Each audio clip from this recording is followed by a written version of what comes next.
Let's get started. Good morning. Good morning. Welcome to the first ever Kettering Foundation Emerging Issues Conference.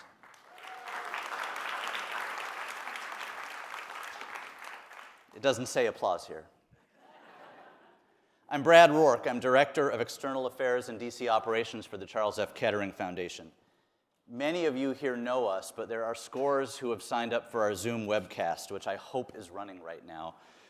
So for those who don't, the Kettering Foundation is a nonpartisan, nonprofit operating foundation founded in 1927 by the inventor Charles F. Kettering, who invented, among other things, the electric car starter. We're headquartered in Dayton, Ohio, and have offices here in DC on the Senate side of the Capitol Hill. We advance inclusive democracy through fostering citizen engagement, promoting government accountability, and countering authoritarianism. We envision a world of thriving democracies where the rights of all are protected and people fulfill their civic responsibilities. You can read more about our direction in the publications at this table, which look like this. Here in the room with us today, we have many Kettering staff members, including the senior leadership team, including John Dedrick, our COO, Maxine Thomas, Vice President and General Counsel and Director of International Affairs, and our President and CEO, Sharon Davies, from whom you will hear later. I want to call out and thank a few for making this conference happen. Chief among them, someone many of you know, Caroline Parati.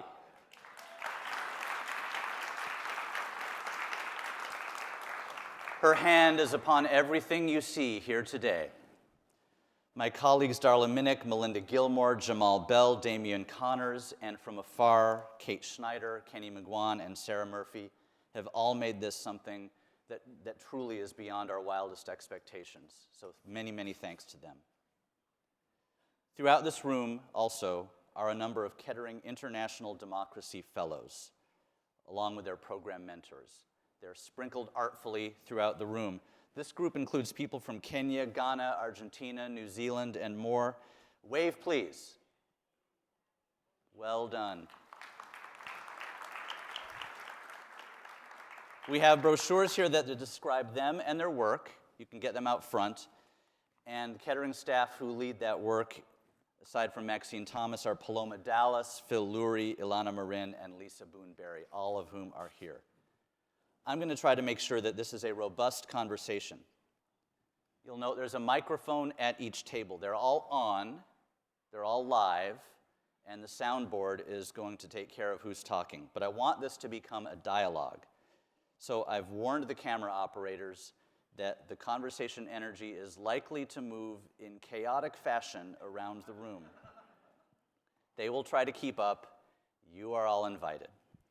We do have time constraints because we're broadcasting, and there are many people here, so it's likely that not every one of you will get to speak, and there may be some time limitations that I impose upon you, so please have grace. I'm going to keep a cue from up here and moderate as best I can. This conference, though, is a grand experiment. Back in February 2018, Maya Kamo and I had this idea. What if we gathered together a handful of people we knew in the DC policy community who were taking citizen-centered democracy seriously? What if we asked them to do a conversation off the record, over lunch, to talk about what they were experiencing in their work and what they thought of it? For over 5 years now, this growing collection of now over 100 committed democracy leaders have been meeting over lunch roundtables, month in, month out, skipping a few, and wrestling with all that we have been seeing and the implications. Those leaders are you here today. This conference, which is a departure from our normal roundtable lunches, comes out of your conversations over the years. These ideas, engagement, equity, pluralism, anti-authoritarianism, combating polarization, they have come up over and over and over in our conversations. And maybe I'm alone in this observation, but I have found they don't always sit comfortably together. I thought it was time for us to talk about them in the same room and at the same time. This is that conference. September 15 was the International Day of Democracy. September 17 is Constitution Day. This is a week to talk about democracy. I'll be upfront about my own bias. I think we're in a global battle for democracy. And I think that we will look back on this time as pivotal, for good or for ill. And I think that further, here in the United States, this is all unfolding slowly before our eyes. You do not have to agree with me to be in this room. You don't have to agree with my framing. We're here to talk about that. That is why we are here. We're going to talk about that proposition and ones like it from a number of different angles, all with goodwill and with strong opinions. I thank you all for participating today, and I hope that you will. With that, I would like to invite our first panel to the stage. Yelena, Jaco, Naya, and Marjan, would you please come on up? Welcome to panel one, Countering Authoritarianism and Fostering Citizen Engagement. First, I'm going to introduce the panelists very quickly, and I'll ask them some questions, and we'll have a dialogue. From my left to your right, first is Yelena Litvinov, co-founder and partner of Stroika. He is an expert in interconnecting global ground-level anti-authoritarian resistance work. Jaco Roots, program and learning manager of Accountability Lab, focusing on community-level facilitation in a number of authoritarian spaces. Naya Benson, policy analyst for the European Parliament and expert in mis- and disinformation. Marjan Horst Essasi, Future of Democracy Fellow at the Berggruen Institute, expert in citizen assemblies with a book coming out next year. Yelena, you are the co-founder of Stroika, which is, as I understand it, an organization working to build a more interconnected and intersectional and well-resourced grassroots movement resisting authoritarianism globally. You began your work in philanthropy doing grant-making in Russia, quite a different context than the US, but I've heard you make parallels between the two. Can you tell us why the Russian experience is relevant to those in the US who are concerned about authoritarianism? Absolutely. So, here in the US, we're used to thinking about Russia perhaps as an enemy, as an other, but let me take you back to the year 2000. I'll paint a picture of a place where there are relatively free and fair elections. There is corporate-owned but relatively independent media able to criticize politicians, and there's actually a conscious effort by a population to grapple with and contend with a dark past. And I'm not talking about the United States, I'm talking about the Russian Federation. And so while here in the US in the year 2000, to refresh everyone's memory, we were stressed about hanging chads in the Bush v. Gore election. In Russia, Vladimir Putin came to power, an ex-KGB guy, and proceeded to undertake a series of moves that, as I go through them, I just want us to think about the parallels to what we might be seeing now in the US.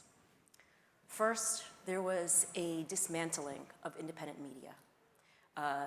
Independent broadcast stations, newspapers, independent journalists were shut down, marginalized, criminalized. There were attacks on memory and how we talk about history. There's an organization called Memorial that was celebrated as a really important national institution, an NGO that was archiving the Soviet Gulag past and really bringing to the forefront discussions of what the Russian past actually looked like and what these crimes were of the Soviet past. And that organization was named a foreign agent and then liquidated. There are attacks on the independence of the judiciary, something that in Russia is called telephone justice. And we can see now in some of the corruption cases coming about the Supreme Court, some of the parallels in what happens when our courts become politicized. And finally, there is this use of culture wars and traditional values to try to divide the population, to use this kind of oldest trick in the book of divide and conquer, to paint the failures of governance as the fault of a foreign other within the population. And in Russia, this took the form of draconian anti-LGBT laws, most recently an anti-trans law that is among the harshest in the world, in a place where there was before actually access to care and legal gender change. That is completely now criminalized in Russia. And I say all that not to be alarmist, but to say that there are lessons to be learned in a slow but gradual wearing down of democratic norms and values over time, in the kind of metaphor of frogs boiling slowly in a pot. Each of these moves were small changes that happened. They weren't happening overnight. And now suddenly we have, a country that is nearing totalitarian rule. There is no room for dissent, and they are fighting a 20th century style war against a neighbor. So to get from the year 2000 to here, 23 years, it's a long time, but it's a short time. And I make these parallels not to say that the United States right now is like Russia. We continue to have a space for civil society and dissent and independent media. And also, we have a lot of these same warning signs in place that should give us pause and a cause for alarm. And also, a sense of possibility. Because even in a place like Russia, where dissent has been completely shut down and repressed, there are still people actively resisting. There are still people who are putting out independent reporting about the war, telling the truth about what is happening in their society, both from inside the country and from outside. There are people standing up for the rights of minority populations. There are people still fighting for the last vestiges of civic space. And there is real hope and possibility and lessons for us here when we look cross-culturally, when we look across country contexts and across the kind of movement silos that we often find ourselves in. So most recently, just to give an example and I'll close, my organization brought together feminists and LGBT activists from Russia, Kenya, Ghana, and Uganda. They're all facing this manipulation of traditional values, this divisive rhetoric, these anti-LGBT and anti-reproductive rights laws that for those country contexts, even though they're talking about traditional values, are not actually traditional to that context. And for those activists to sit in the same room, to see how similar those challenges are, how similar the rhetoric has been, and how it actually is financed by a very, very well-resourced and well-connected network of authoritarian leaders who go to conferences together. They exchange PowerPoints. They are funding each other's work. They are watching each other across countries, and they're saying, that worked there, maybe it can work here. These kinds of spaces are incredibly valuable. They allow people to see that resistance is possible, that there are strategies that are worth trying, there are tactics that are worth exploring, and that in fact, we can break out here of our American exceptionalism and not say it can't happen here, but say, if it could happen here, what can we try? What has been tried elsewhere? What can we learn from those around the world who have faced similar challenges in the past and who have resisted? Thank you. Thank you, Elena. Jaco. Jaco Roots has been immersed in the South African journey to democracy since 2006, including reflecting on his own history as a white South African, including how he can be part of a critical social justice and restoration movement. So you use this platform to engage people from other countries, you work in communities, and you now work with Accountability Lab as Global Training and Incubation Manager. And from a community context, in the spaces that you work, you deal with a number of people in communities that are facing authoritarianism. Can you talk a little bit about what this means on the ground from your perspective? Thank you so much, Brad. I think first thing, this is always, when you listen to other people speaking, Yelena, it's so familiar to my context and also, growing up. Firstly, I think we need to realize that authoritarianism, we kind of make it this mystical being. Like it presents itself as this strong state that's you can't penetrate. But the problem is that it's very alluring for those that are able to get close to that entity as well. So as a white South African, even though I was a child, I was a beneficiary of an authoritarian system that was designed to benefit people exactly like me. And that's a very enticing space to find yourself.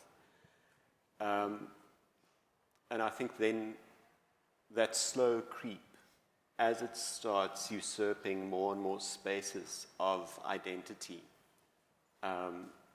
that's when you really start realizing what you are up against.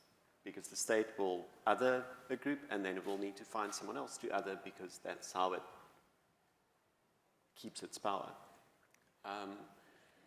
So the work I do now is really a reflection of authoritarian creep in South Africa over a period of time. Apartheid as a system appeared in 1948, but there were a lot of small steps that led up to that.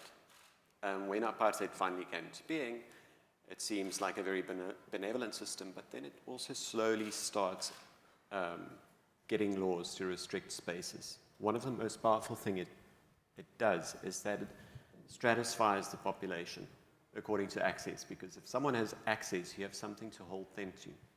So of course, if you're white and Afrikaans, like I am, you are at the very top, close to the state. If you speak up against the state, you will lose that access. If you were English, Jewish, Lebanese, Italian, Portuguese white, you were like the second tier. If you were Catholic, you were below that, and so on and so on. Then we start looking at the racial groups, like Indian groups, mixed race groups, cultural groups, and even within those, you stratify them. And that's this whole divide and conquer component, because everyone has something to lose based on their access to the system. So you keep people from speaking up. And the only way you really confront that system then, and this is what I try to explore with people in our work really, is that it is small, extraordinary acts that then stand against this growing authoritarian creep. It's not about suddenly, overthrowing the patriarchy, or, it's very small things people do that disrupt the system. And in the same way that it encroaches slowly, there are very brave people that open up space in a way that is available to them on a daily basis.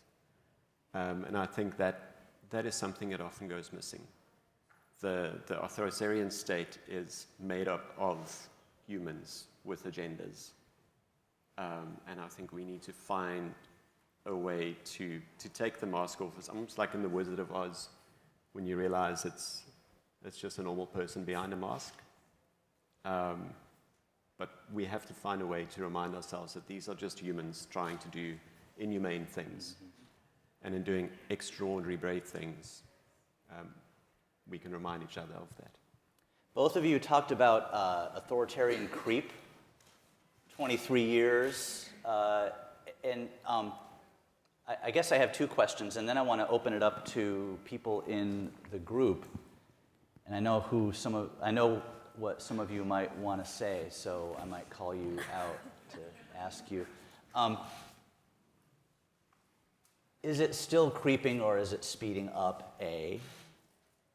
And B, are we relegated to creep out of it, or can we move out of it in a more rapid pace? Either of you can arm wrestle to speak first. I mean, for me, the thing is, we live in a world where polarization is kind of not forced upon us, but it's also kind of alluring, right? To know that you're in the right crowd and someone else is in the wrong crowd. And I think the key thing about authoritarianism is that it blinds us to the fact that there are real humans within power structures that we can connect with. We might not always agree, but the center must hold. I'm Afrikaans, and growing up, we did English at school, but I never really spoke it. And then when I went to university, my first English class was William Butler Yeats' poem, Circling and Circling in a Widening Guy, the falcon cannot hear the falconer, things fall apart. And I think that's the thing, if we can't hear each other, things will fall apart. It's not that we need to agree, But we must remember that the system will tell us that we cannot hear each other, that we shouldn't hear each other. In African culture, there's the concept of Ubuntu. I am because we are. In an authoritarian state, you are told that you are because the state allows you to be. And I think we need to disrupt that by actually being curious about each other. And there's something really powerful with that actually, I think if we even think back to the beginning of the COVID-19 pandemic, when really we saw kind of laid bare the failures of governments, particularly more authoritarian governments which have, through the process of hoarding power, have also hoarded resources. And suddenly we see failing public health systems. We see governments not being able to provide for their own people. And we saw actually people coming together and providing for each other and helping each other. And that is quite powerful. It shows people that there is a possibility beyond this kind of strongman rule. It's also quite dangerous for authoritarians to have this banding together. And it is, I think, no accident, to your question about the acceleration or the slow creep, that we have had, I think, this acceleration because there was this moment of self-organization, of this kind of horizontal banding together across the kind of identity-based or issue-based silos that normally separate us. And I think there is something to the fact that right now we have a growing labor movement in this country resurfacing in a way that we haven't seen in decades. We have people coming together around issues of climate change because they're seeing governments not actually addressing those issues and instead taking public funds and siphoning them towards, metaphorically and literally speaking, yachts and gold toilets. And so there's something up to accountability work and actually having people look at, well, these are your tax dollars, these are your public resources, and what are those being spent on? And to break that illusion or that social contract that authoritarians have, that yes, you give up some rights, but it's okay because we guarantee you your job, your housing, your economic security. Suddenly when that starts to fall apart, the social contract is giving way, and suddenly, well, we don't have the economic security, and we don't seem to have our rights and freedoms either, so where are we left? I want to open it up to the audience. I want to specifically ask the people in the US context, perhaps unfairly for a moment. Are you as alarmed as I am? Okay. One person I know is alarmed is Jeff Prudhomme.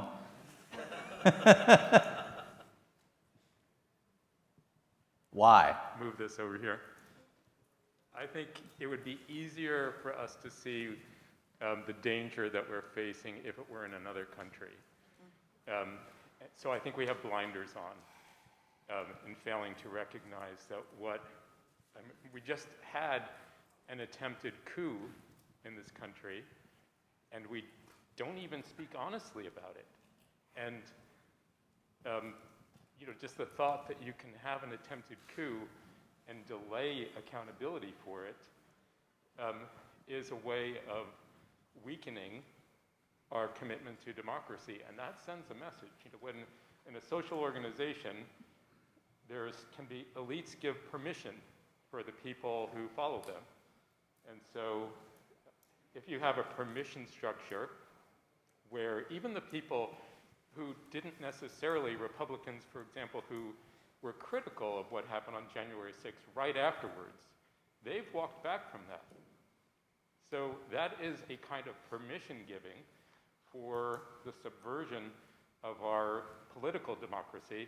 And I think we have to be honest, that's just one dimension, because what we see going on in the States, especially, is the ramping up of what Yelena talked about, finding the foreigner within our population. So this escalation of anti-trans bills, that's just a trial run for authoritarian government to take a particular population and say they do not deserve to be counted equally as humans in their own self-determination, women's reproductive freedoms out the window. So all of those, this is happening at so many different levels. And what I fear is that we want to be polite, So we don't call these things out. We are afraid of looking like we're taking sides, but these are all have to be seen as inherent things for a healthy democracy, and if we don't push back against them, we are assisting in the authoritarian takeover. Thank you. Alyssa Fetter.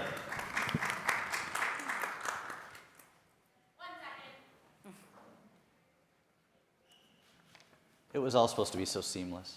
Yeah, I do have a theater kid voice. I could project, but I'm not supposed to. I really appreciate that we're starting off with this. As you know, Brad, I really approach democracy work from an internationalist perspective. I started off way too long ago studying the transition from the Soviet Union to democratic countries. And part of what I really appreciated about your comments, Yelena, was how you talked about our propensity as Americans to think that we have some sort of American exceptionalism when it comes to our democracy. And one of the things that I think we can really learn from this internationalist perspective, which leads me to my question, is the ways in which we can really learn from moments where countries have been on the brink and have been able to organize, to build mass movements for democracy, and really pull their societies back from a really challenging place. And my question for you is, one, if you could, and of course, South Africa has very similar mass movement history, if you could share a little bit about what you've seen as some of the ways that countries have been able to pull themselves back from that brink, or at least give people more time to build democratic power, and what are some of the ways that the American democratic infrastructure can learn from that and start implementing that? Which one of you want to take that one? I can kick Sorry. it off. Okay, why don't you do that, and then we'll go to Naya. I've got a question for her. All right. So I think the key to remember is that this kind of we're on the brink feeling can often trap us in feelings of despair. You know, a little bit when we talk about authoritarianism, I think it's like when people talk about climate change. It's so big, it's so complicated, let's just bury our head in the sand because there's no hope, let's give up now. But we do still have many functioning institutions that many of these contexts that we talk about when we talk about comparative examples do not have. So things we can still be doing. One, using the courts. And this is something that actually, even in the Russian Federation, where there is this kind of telephone justice and corrupt courts, at the local level, court cases are still being won. So continuing to use the legal system, continuing to push for access to information, access to truth, and we can talk more about disinformation, misinformation, but what it means to preserve journalism, but also to preserve history. And this battle over textbooks right now is no accident at all. And so it is really important to continue to maintain this integrity around real access to fact-based information and not to fall into a trap for journalists around both sidesism that actually elevates one side of the debate that is an authoritarian side to the debate and not an equal partner in the debate. And finally, you talked about mass mobilization movements. And I think that there are so many examples of people coming together around issues really relevant to their daily lives. And this is why I talk about labor. This is why I talk about climate. In Russia, where there are, I think, as many words for corruption as northern people have words for snow, journalists have been able to take corruption and actually make it an issue interesting and relevant to people's daily lives. They've created viral videos of their investigations. They've taken this information that they've dug up, and we're able to do a lot more digging than people can do in more authoritarian contexts. You know, we have FOIA laws that still work. We're able to investigate. And then to take that information, we don't really know what to do with these corruption findings about the Supreme Court. Like, oh, that's troubling, that's worrying. But how do you take that information and actually make people feel like, this affects me, this affects my pocketbook, this is about my tax dollars? And it's taking these findings and really making people feel that there is a relevance and there's something practical that they can do. And it's giving people these small steps that make them feel empowered, that make them feel they still have agency and voice. That is the most powerful tool, I think, against the despair and the division that is by design in the toolkit of authoritarianism. Naya Benson. You worked as a journalist covering Central and Southeastern Europe, media analyst covering the Nordics before moving to Brussels, and you work as a policy analyst at the European Parliament. You're an expert in what we in the US call mis- and disinformation. Thinking globally and also thinking domestically here, how do you see this affecting discourse? Well, in a number of ways, and I think I will probably pick up on a couple of points that you two have already mentioned. I think I have to start by saying that I speak today in a private, this is my private opinion. I'm not speaking on behalf of the European Parliament. And also, I'd like to underline that while we are discussing, and that actually goes to some of what Jelena has already said, that while we are discussing how to counter authoritarianism and how to foster citizen engagement, in the public space for debate, and also beyond, of course, authoritarian actors, both state and non-state actors, are doing the exact opposite. They are countering democracy by fostering citizen engagement.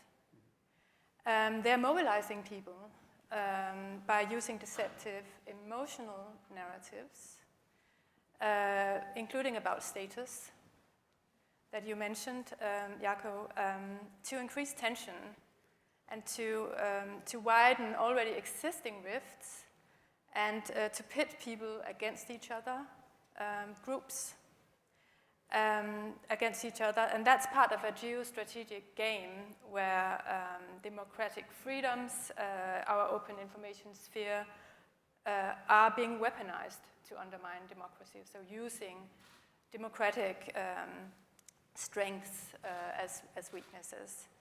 So I know that Larry Bartels in a new book says that democracy erodes from the top. I think that in the democratic information space, it's fair to say that that it's being eroded from all sides. It's being eroded from the top, from the outside, by external authoritarian actors, but also from the inside, as we've already discussed by now, from democratic, in democratic countries, from the inside, from actors that have an anti-democratic agenda. And the lines between domestic and foreign actors are increasingly blurred. The authoritarian actors are exchanging not best practices, but most malign practices and narratives. And they export their tools and techniques to others. And that also includes, for example, attacks on civil society organizations. So obviously, as Jelena has already also alluded to, we cannot make informed democratic choices if the information space is gained against democracy. And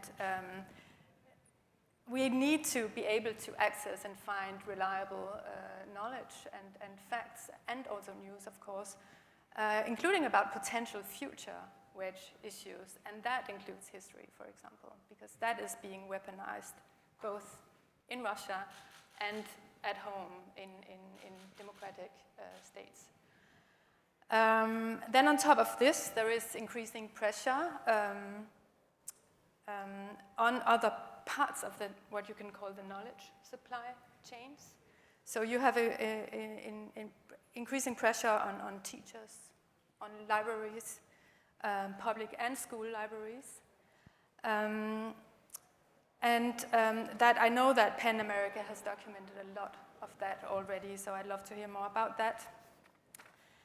And then also going back to the question of accelerating or creeping developments and efforts to erode democracy. Online platforms with X, Twitter, being ahead of the curve right now, or are scaling back on content moderation, are scaling back on also removing certain accounts that spread hate speech, for example, to avoid political retaliation. And they're doing that across the world. And that is happening in the run-up to 2024, which is a really, really important election year in the entire world. So we have the European Parliament elections in June. We have the US elections, of course, in November. And then there are several other important elections across the world: India, Mexico, South Africa, I think, as well, Ghana, Indonesia. So then, at the same time, many scholars and experts on disinformation at universities, at think tanks, including Washington, D.C., are busy fighting lawsuits and political pressure, which can affect and already affects their funding. So this is not just about being polite. We really have to fight back against that and also speak openly about it. So the most visible and the most powerful US corporate diplomat and free speech absolutist, or so he claims, Elon Musk has sued nonprofit organizations that criticize X's role in spreading hate speech and conspiracy theories, and threatened to sue the ADL, who has criticized X for enabling an increase in anti-Semitic conspiracy theories.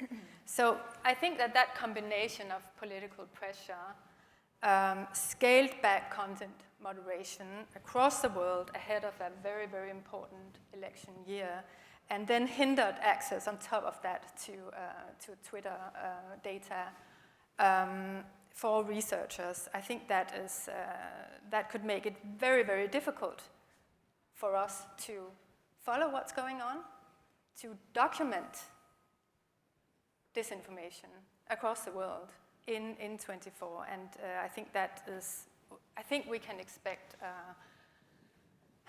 that is going to be very, very difficult to actually document and analyze what's going on, because it will be difficult to access data, and everyone who follows these issues will be under pressure. Naya, you said something. I'm gonna turn it into a T-shirt. Using democratic strengths as weaknesses. I just want that to linger in the air for a moment. As I bring in Marjan to create a dialogue, Marjan is Future of Democracy Fellow at the Berggruen Institute and Strategic Director of the Democratic Action Fund. We need to know what that is. And you're an expert in citizen engagement in a global context, specifically certain kinds of citizen engagement. So how does this conversation on authoritarianism and on using democratic strengths as a weakness, how does that fit in with your research on citizen engagement?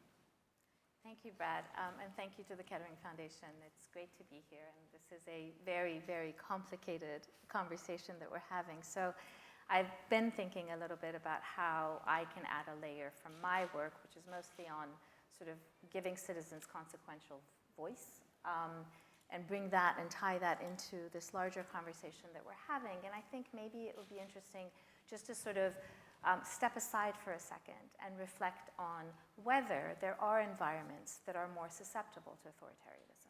And by that, I would like to sort of just open up a little bit of data that came out last year. The School of Public Policy at the University of Maryland did a really interesting study. And they asked the usual questions of respondents across, and this is specific to the United States, about whether they trust, confidence levels, and we all know that those are at a historic low. But they did ask citizens and respondents whether they felt that they had adequate voice in government. And 83% of respondents said that they didn't feel that they had adequate voice in government decision-making. And then they did something really interesting. They presented a campaign pledge to consult with constituents. And, as would be expected, all respondents, sort of very high level, said, yes, of course I would vote for a candidate that made a pledge to consult with constituents. What was really interesting is then they asked Democrats and Republicans whether they would cross party lines to vote for a candidate that made this pledge. And I have to refer to my notes, 79% of Democrats and 64% of Republicans said that they would cross over party lines to vote for a candidate that would make this pledge.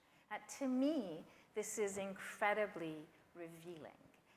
What it says to me, and I'm curious to hear what it says to the rest of you, what it says to me is that we have a population that is hungry to be consulted, that wants to have a voice in government decision-making. So I think that everything that we've been talking about is extremely important, but I also think that we shouldn't forget about this piece. The Economist also just this past week had a really interesting article about the rise of the far right in Europe, and the suggestion was really that mainstream parties are really, really losing the opportunity to connect with the populations that are dissatisfied.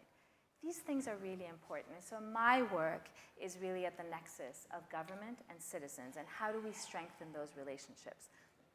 From my perspective, how do we strengthen those relationships so that we build civic muscle, which is really, really important, and it's far beyond, civic education in schools, which is what we're talking about in the US a lot these days, but also builds resilience in our democracies. And so just a couple of clarifying points that I think are important to make. One, I've worked in authoritarian regimes. I've spent the past 4 or 5 years really looking at Western democracies, and there's a lot for us to learn from European countries and the ways that they engage. They're not perfect.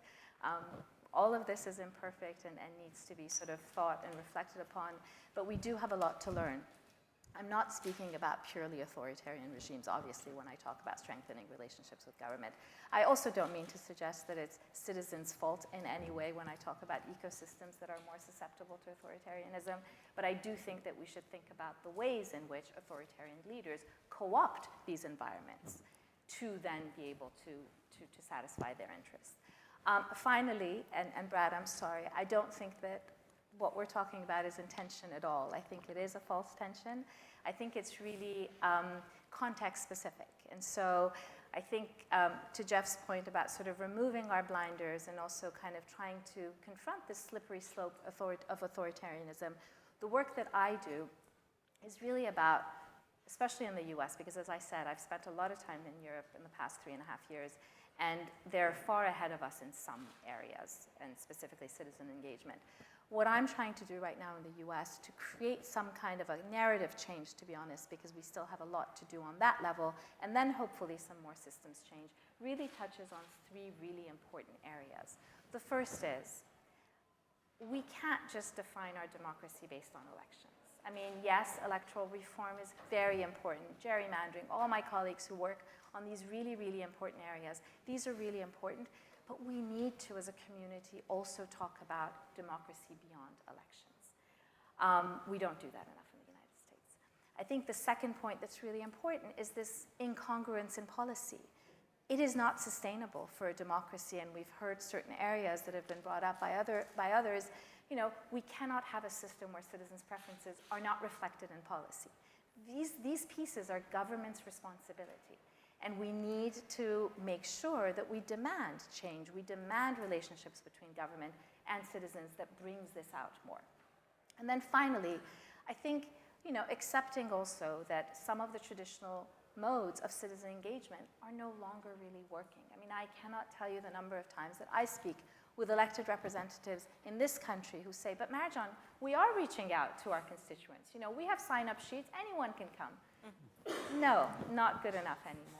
And especially when we speak, and hopefully there'll be time to talk about, citizens' assemblies and the ways that we are trying to, and again, none of this is perfect, but trying to reach more marginalized populations, people who are typically not involved in elections through democratic lotteries and sortitions. So, I think that it's important for us to really think about these different pieces and really to bring these many of them overlap, of course. And just, to think about more innovative ways for us to engage with citizens and to really put the onus on government as well. I mean, it is their responsibility to create platforms that consistently give citizens meaningful voice in between elections. Thank you. Let me send it to the audience if there are questions. In the back. Thank you so much for your reflections. I do have a question, and it picks up on the last speaker's reflection on this question of susceptibility. I'm very curious on what the panel would have to say with this issue of susceptibility, if and as the individuals whose voice we're trying to get are predisposed to views that are not democratic. And we have a larger population of people in the US who are leaning in undemocratic ways. How do we address that sentiment that lingers in our populace that makes them susceptible with ideas that can be exploited and weaponized by leadership? Which one do you want to take that? I mean, I'm happy to speak about it in the context of citizens' assemblies, and then maybe others can. So it's a great point. And again, what I'm suggesting is not a panacea, it's just one solution. And I want to make sure that doesn't solve all of our problems. But one of the things that we do with citizens' assemblies that are typically initiated by government, there are 3 different phases in a citizens' assembly. And again, these things can tackle any problem. They can be about homelessness, about drug abuse. It could be on, the last one that I was very involved with in France was on the end of life, euthanasia and the end of life. But what happens is when you bring this broadly representative sampling of citizens to an assembly, the very first phase, to your point, is about learning. And it is incredible to see when you do, and of course it has to be a very robust committee that decides what kind of information we share with the citizens, but it's incredible when you see how people who come to a citizens' assembly have different views, and those views do change over time when they're exposed to more balanced opinions. So that is definitely one solution. Naya. Yeah, I think that it's a wonderful question that really also shows how broad and multifaceted solutions we need to tackle the challenges. And I think that there is research that shows that people are more likely to perceive a political leader who, I think they phrase it, and who breaks the norms of truth-telling, in other words, who lies, if they feel that the system is not working for them. So this really takes us very, very broad. So we need, in democracies, we need to be working on broader solutions, and we need to counter the challenges that we are seeing within our own systems, because that is being used against us, and that includes, of course, inequality and inequity and economic pressure on people, including in the wake of Russia's war on Ukraine, that of course affects the food supply chains. So it's a really broad question, and we really need a lot of different. Eddie Tuyabi.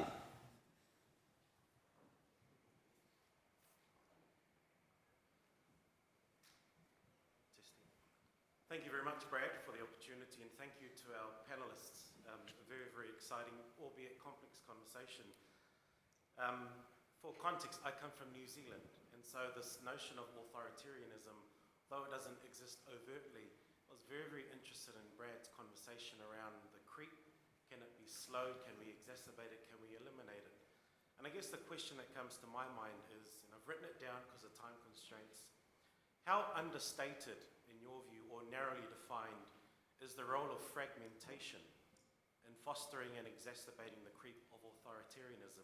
And the reason I pitch it that way is, in my limited experience or view, some of the worst offenders in terms of authoritarianism, they're not born. They develop, they exploit an existing tension with the democratic majority, and then they pitch it as a better alternative to the democratic existence. So I guess the question is, what is the role, in your view, if any, of fragmentation?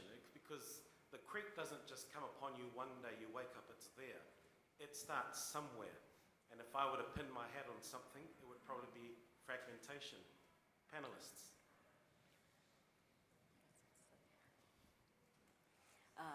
So I think it's a key point, and I think it's actually quite connected to this earlier question around people not having the right information, and that also kind of breeding or creating a fertile breeding ground for authoritarianism.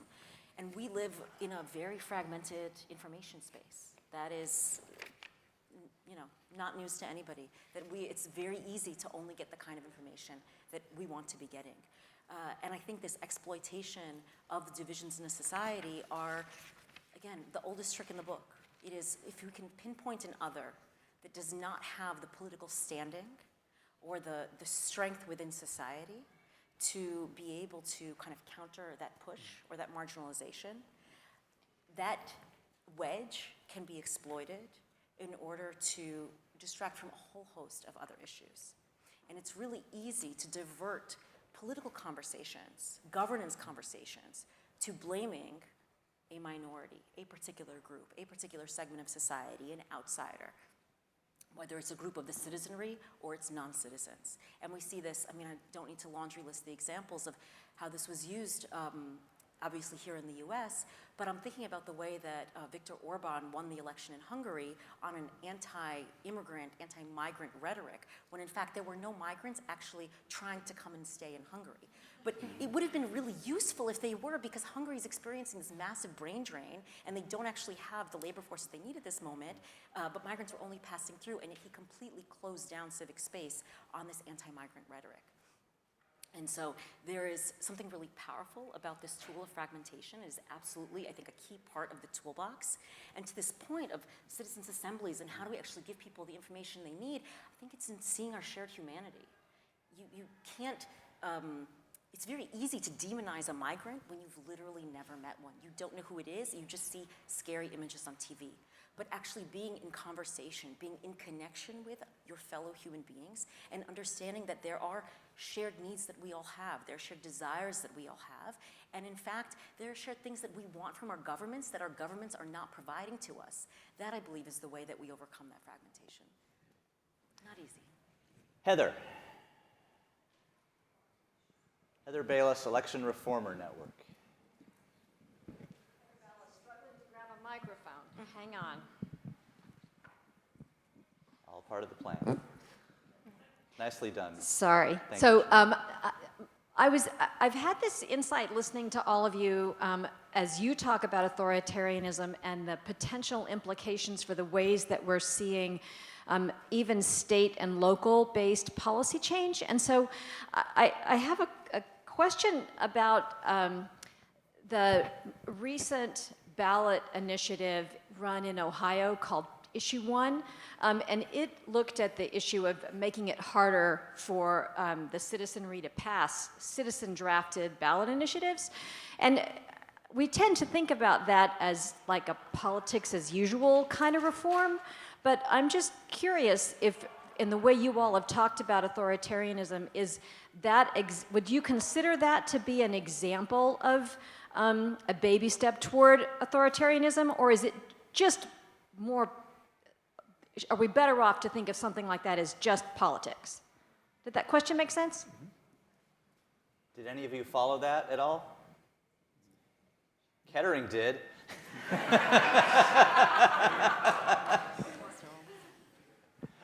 and I'll if it's okay, I'll just discuss this just a little bit. Issue 1 was an attempt to raise the threshold that it took for citizens to have to put on the ballot a constitutional amendment in the state of Ohio from 50% plus 1 to 60%, with a requirement that a certain number of signatures not just be received from half of the counties of the state, but all of the counties of the state. So in essence, it made it so that a small portion of one county in Ohio could veto the entire possibility of having a constitutional amendment. And it was held as a special election after the legislature had already said we were not going to have any special elections anymore, so as to create a low turnout and get this through. Kettering did point out that that's a patently undemocratic move to literally make it almost impossible for citizenry to amend their constitution. and we supported some efforts to spread information about the dangers of this effort. I was heartened that the measure failed, as it should have, and it failed by a pretty good margin. These days, in a 50-50 world that we live in, like anything more than 5% is like a landslide. So in my mind, it failed pretty well. I saw it, and I'm speaking for myself, not necessarily Kettering, but I saw it as much more than a baby step towards authoritarianism, but a real walk towards authoritarianism. And thank goodness that the good people of Ohio, sanity prevailed, democracy prevailed, and we can't really rest on our laurels because there are 50 states, not just one state. And when you talk about authoritarian creep, I see that creep, that similar kind of creep, moving from state to state to state to state in coordinated ways, and also sort of non-coordinated ways where states are trying to one-up each other. And there's this sort of weird competition. Nadine at Penn America has studied all this very, very extensively, and I'm not going to put you on the spot yet, but you are in the splash zone. So, so I will sort of just open up the floor to you if you want to take it. But thank you for raising that and giving us the opportunity to say, go Kettering, go democracy. And we have someone here from Ohio, Richard Stoff, who was part of the effort to defeat Issue 1. Please speak. Thank you. I'm here with Daniela Balagueros, our co-founder of Leadership Now. But let me be very blunt about Issue 1 in Ohio. Issue 1 was not just kind of a creepy way to disrupt democracy in Ohio. It was a blatant way and in your face. David Pepper, who's the former Democratic Party chair in Ohio and who appeared recently with Sharon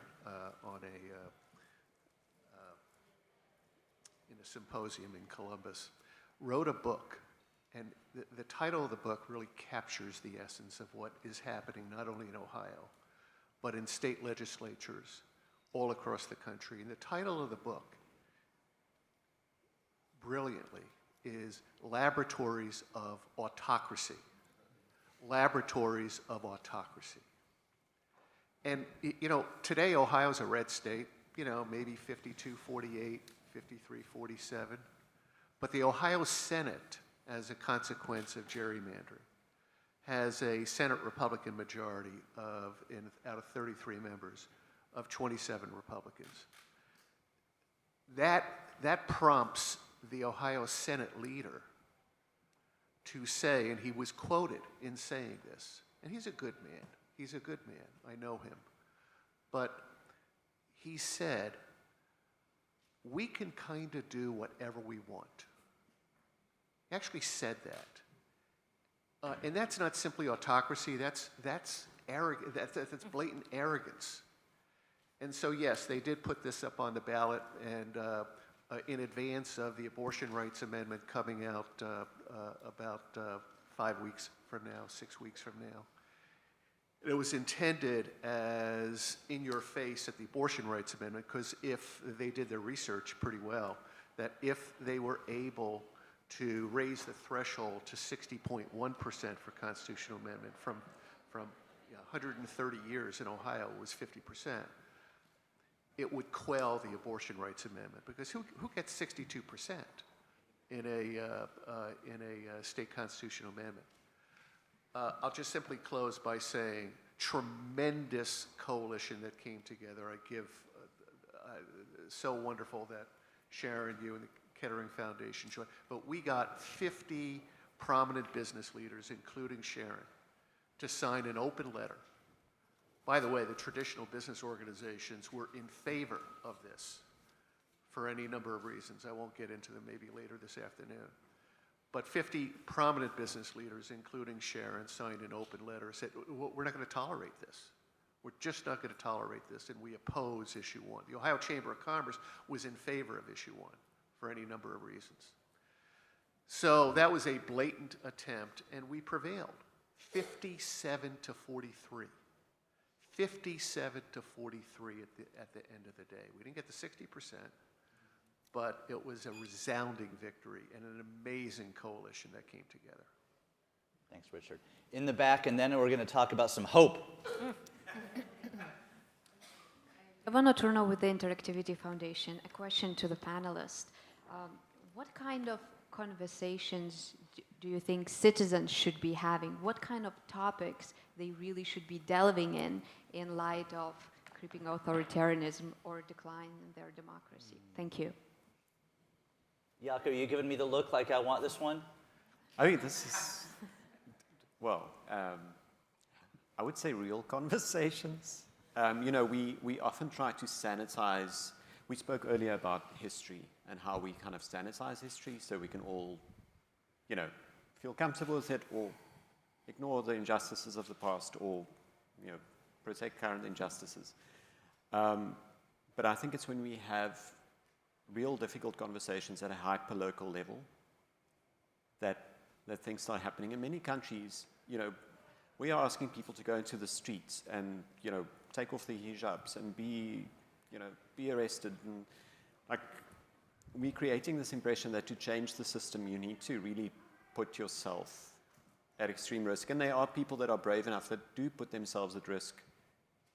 But in many spaces, it's about a bunch of women sitting around a table, having tea, talking about issues that affect them daily, and listening to each other. So the types of conversations are varied, but I think we should also keep ourselves from just having same conversations. And it comes back to citizen assemblies. It's about listening. It's about being curious about what other people are saying. That helps us learn and grow. So what are some hopeful signs, if any?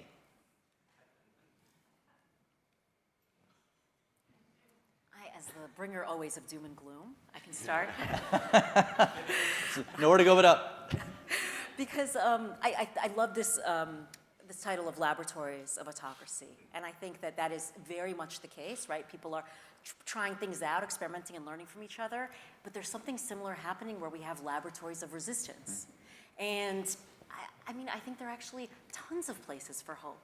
Here in the US, with this Ohio victory most recently, but let's look at all of the countries of Latin and South America that have been winning victories on reproductive rights and abortion access in places where those laws felt unmovable, unshakable. We have citizens out in the streets in deeply autocratic regimes, risking their safety, risking bodily harm, arrest, or worse, because they feel compelled enough to stand up and say, this is not how we want to live. And even in places like Belarus, which is such an authoritarian state where people were getting beaten and arrested, when people saw that it's their kids classmates, it's their kids' cousins being beaten in the streets, more people went out, and more people went out. And I don't think that we need to look at the kind of squashing in a place like Belarus of that protest movement as a loss or a defeat. In fact, there's a mindset shift that happened for that population that's still there. You can't put that away. Once people have seen their children's classmates be beaten in the streets by, in theory, their own police force, their own governments that are supposed to protect them, that's it. Something shifts in your mind, and you have a different relationship with your government. You have a different relationship with your state. And I think these things can't be put in the back in the bag. I think here in the US, we had a popular uprising in 2020, 2021, and it's not gone. It's still here. A lot of those protest leaders are now leaders of mutual aid movements, community organizations that continue to serve their communities and that continue to push for a better country for all of us, for our children, the country that we all deserve, that does not hide a dark and difficult past, but in fact uses it to make our future better. And I think that example here locally and globally, those laboratories of resistance need to be places of learning and inspiration for us. Marjan, hope. So I'd like to add to the laboratory theme. How about laboratories in democratic innovation? I think we need those. I mean, again, you know, American exceptionalism, we sit here and we think that we have some of this stuff figured out. In Europe, there have been about 600 or so examples of citizens' assemblies that the OECD has recorded. Some are no longer ad hoc, they're permanent structures. So the city of Paris has a citizens' chamber within the city operations. The Bundestag in Germany this month is launching a citizens' chamber within the parliament, which will be a permanent part of the structure. Now, I don't say this in a Pollyannish way. There's still lots of issues with them. The question of legitimacy around citizens' assemblies is a real one, and we do need to think about that. How can they be co-opted by authoritarian leaders? You know, issues around sortition, democratic lottery are very, very important, and we've seen across the world citizens' assemblies being conducted without proper democratic lottery and bringing in people who are, you know, more likely to vote for certain policy changes. So all of that needs to be done. I also think, you know, the selection of topic should rest with citizens. You know, in France, for instance, we've seen Macron's democratic vision, and it has worked on some level. But even he was being really criticized last year, because while people were out in the street protesting pension reform, we were hosting a citizens' assembly on the end of life, which was important. You know, that was a campaign promise that he made. But he didn't allow citizens to choose the topic. And so I think that, to me, citizens' assemblies are a hopeful solution. Are they perfect? Again, no. We do need to think very, very thoughtfully around the design and the implementation of them. But I do think bringing together a representative sampling of citizens in cities, in states in the United States, or even national. I mean, national, of course, the impact is always questioned around national citizens' assemblies, but the symbolism is not lost on citizens across the country. Please join me in thanking our panel. Well done.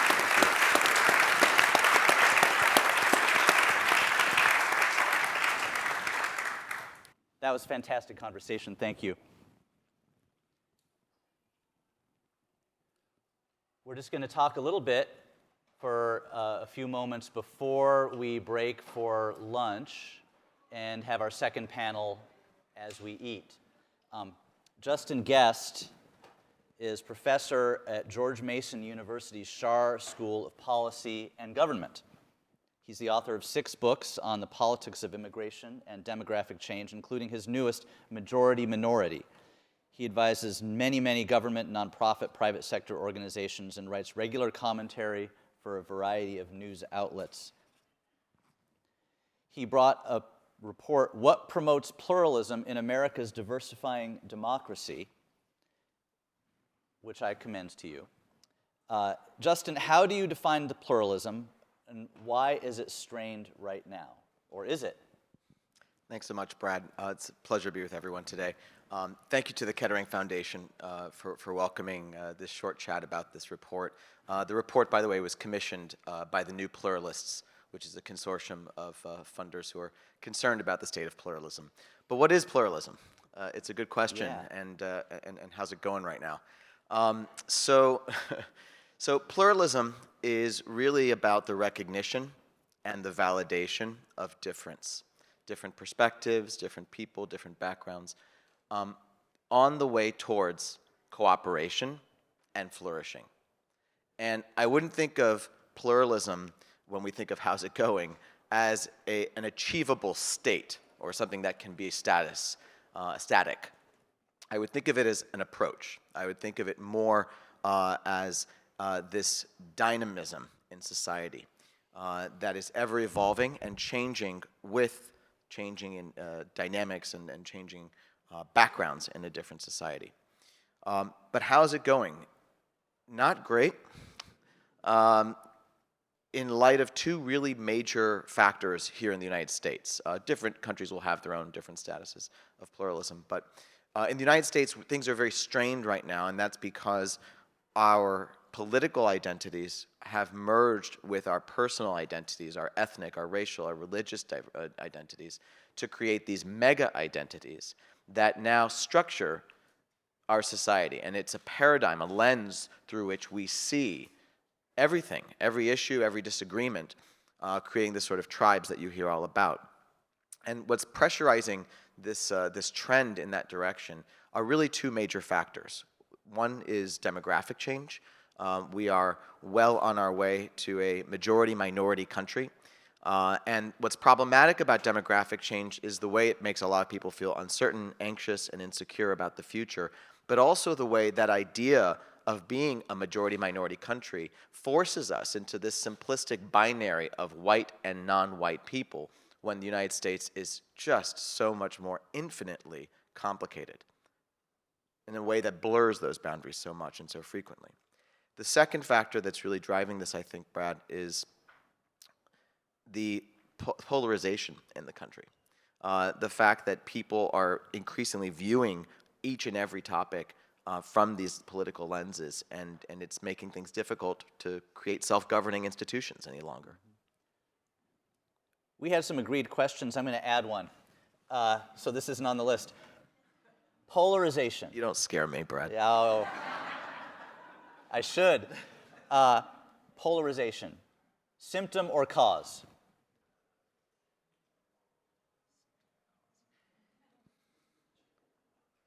So I don't think that it's more just that it's there that matters, but it's not actually so vexing on its own.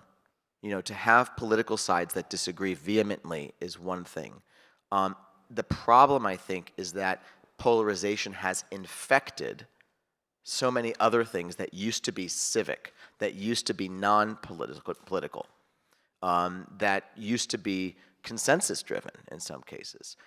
This conversation today is polarized. I don't know how many of you self-identify as Republicans if you are Americans, but we have actually polarized the question of national unity and social cohesion and pluralism in this country. And many Republicans see this, unfortunately, as a Democratic-led conversation when it shouldn't be. It should be an American-led conversation. And shame on us for letting it be that way, because Republicans have as much to gain and as much at stake in a pluralistic society, because they are the ones pushing this us versus them rhetoric.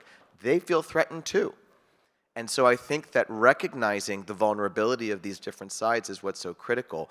And so really, to me, polarism on its own is not necessarily the cause of everything, or even the symptom, actually. It's just there. The question is, what do we do about it?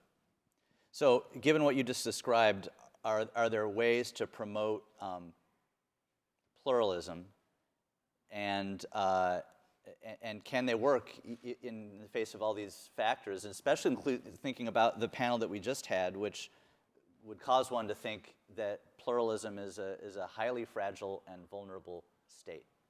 Yeah, it is vulnerable and it is fragile. So I would certainly endorse what we heard from the panel. And like the really distinguished guests that you guys had up here before me, I come at this from an international perspective too. So I'm a comparativist. I study politics in a comparative lens, and I study the United States actually just as one of a variety of advanced industrialized democracies.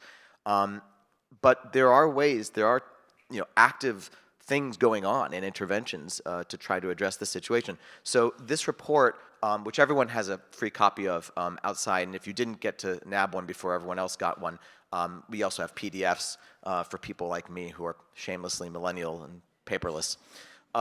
So the report sums up 200 different social science studies on questions of pluralism and prejudice reduction and cohesion, and identifies 3 principal ways that scholars have recognized and studied with evidence that are effective at actually promoting pluralism. So the first relates to cognitive interventions, where you're trying to help people change their minds using psychological techniques that usually relate to perspective taking, where you are sort of putting yourself in someone else's proverbial shoes, or perspective getting, where you are listening actively to what other people are saying. This usually involves canvassers or bringing people to meetings like this to kind of have constructive dialogue, which, as the Kettering Foundation knows, is very powerful, but also very hard to scale. It's really challenging to do this, 300 million times in a country. But it's promising. It shows a lot of promise. The second intervention that we've seen to be successful is political and institutional interventions, such as ranked choice elections and open primaries and a variety of others related to like campaign finance, which we know polarize society further and reduce the possibilities for moderation and compromise. There are also like legislative and other institutional interventions. These are also shown to have a lot of promise, but as many of you in this room already know, they're incredibly difficult to pass through governments that are entrenched and invested in the status quo. They're built around these problematic institutions, and so they're unlikely and undesiring to change it. The final intervention that we have studied that also shows promise, however, is really is the old contact hypothesis, the idea that putting people from different backgrounds, whether they are political backgrounds, racial, religious backgrounds, into meaningful and even standing contact with each other to build meaningful relationships can make a big difference.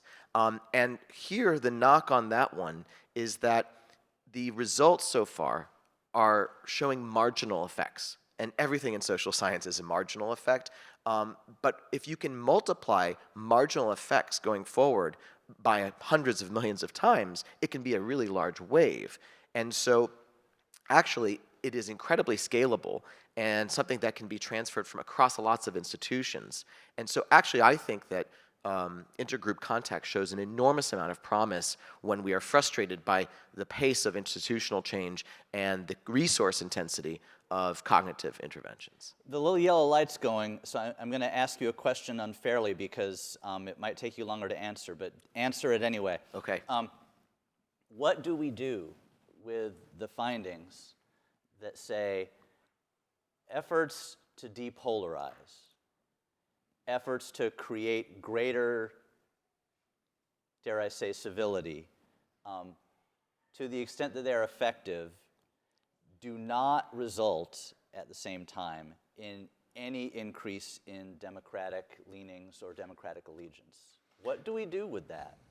Yeah, so there are some findings that show that if you reduce people's affective polarization, their like disdain for the other side, it doesn't actually make their views more democratic or reduce the likelihood of violence. And that's because it's possible or likely that actually the affective polarization, the disdain for the other side, is actually not what's driving the violence. That violence might be driven by violent tendencies and character traits. So it might be actually wholly separate from what we're studying. Rather, actually, I think what's really powerful here, if we're thinking of like actionable things that we can do when we're frustrated by these kinds of results, is most of us lean into politics as a solution. And here we are in Washington, D.C., in the cradle of American democracy, or at least once we thought. And we always think that there are policy solutions to everything and that government possesses the power to do good things, and it does. But I think what we have learned over the past 5 to 10 years is that politicians are highly limited in their ability, even when they are inclined to promote social cohesion, even when they are inclined to depolarize and unify the country, they are limited in what they can do. Why? Because they embody the political identities that are driving that polarization. And so what that means is that we have to look into other organizations that have similar scale and power to governments, but are not overtly politicized. And that means our civil society and associational sector, Tocqueville at its best, and also American businesses in the private sector. There are more Starbucks locations, I'm guessing, I don't know this for a fact, there are more Starbucks locations than there are post offices. There are more Walmarts than there are national parks. Those are valuable community institutions these days that can also have an immense effect if we embed pluralistic values into the way they govern themselves and thereby govern America.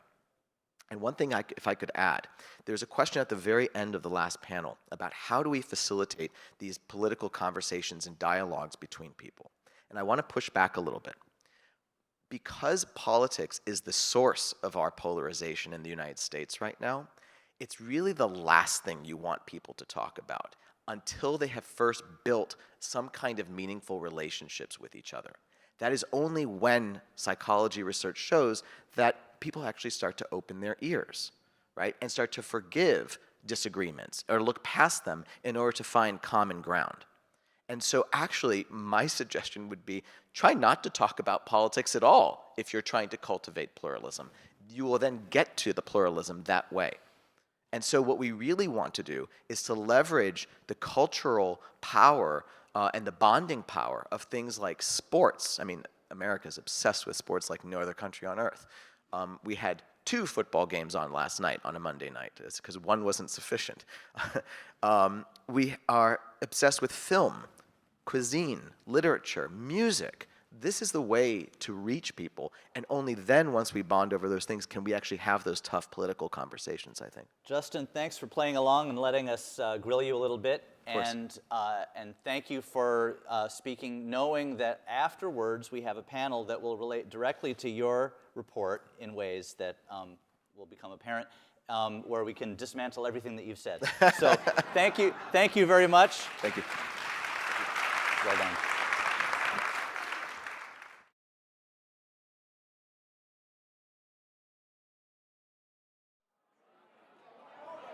Hello, Zoom land.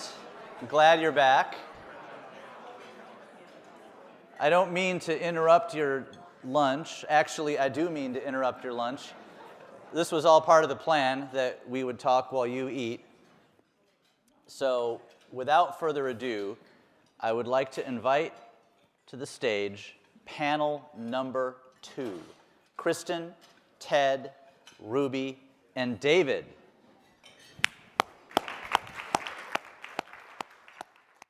Thanks everyone for being willing to top the previous panel and to dismantle Justin Guest's remarks. We're going to take that one on the road. With me today are Kristen Campbell, CEO of Philanthropy for Active Civic Engagement, aka PACE.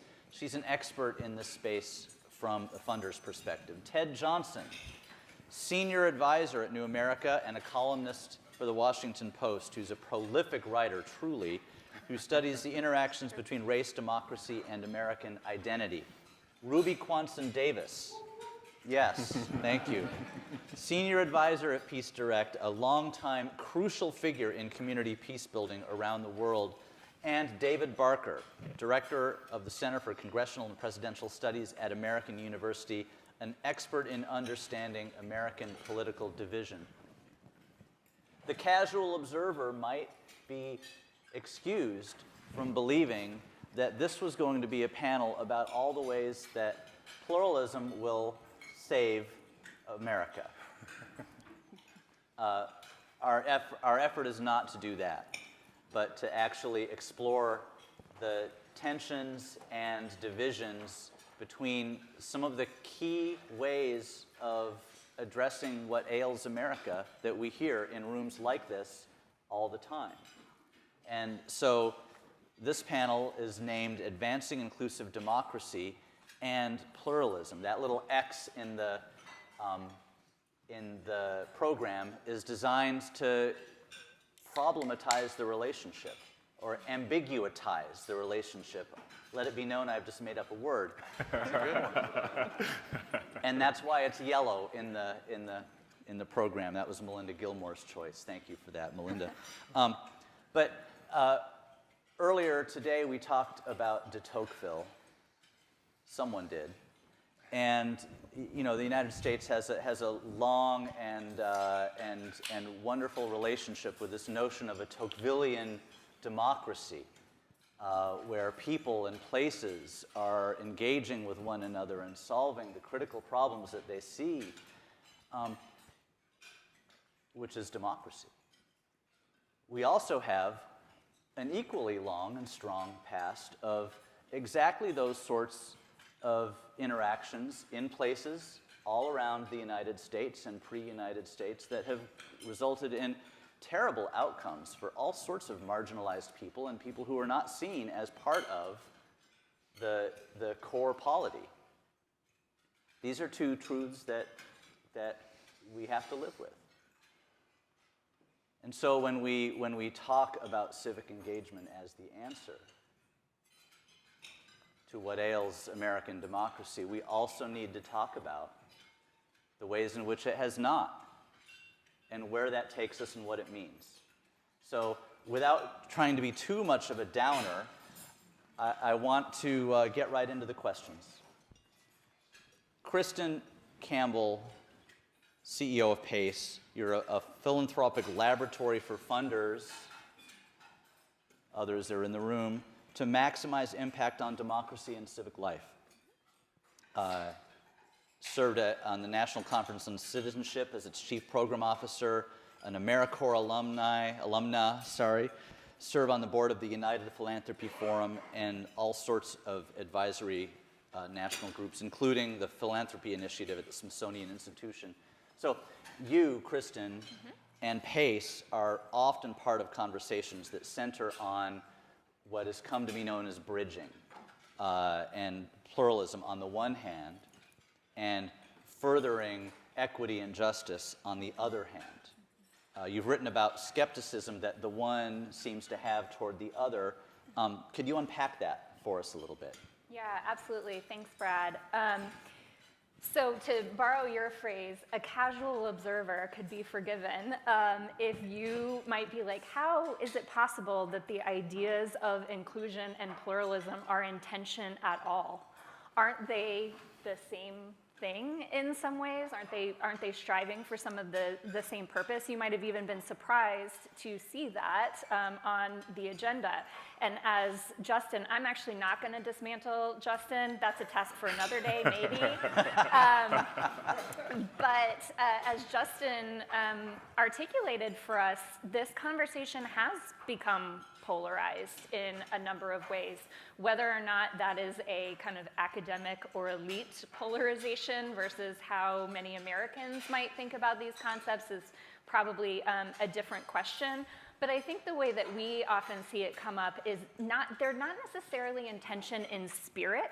Like the ideas of them are not necessarily in tension at their best and highest purpose and best in their most properly understood manifestations, but they do tend to have tensions arise when you think about what it means to implement them in practice. And I will just share 3 ways that I have witnessed this tension come up, both through our work and in the ways that we've seen it manifest in the field as well.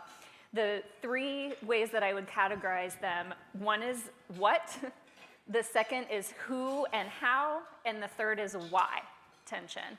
So the definitional, the what, is that most people I think would say they know what inclusion means. People don't know what pluralism means.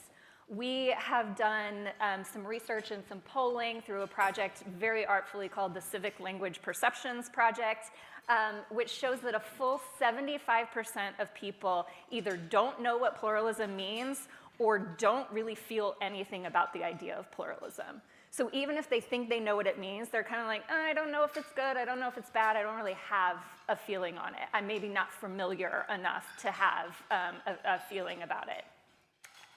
Often, the way that because people don't necessarily have an intellectual understanding or an experience with pluralism, a lot of times it gets conflated with things like civility or unity, which I don't think are necessarily a bad thing, but they do suggest a conformity, a sense of conformity or sameness.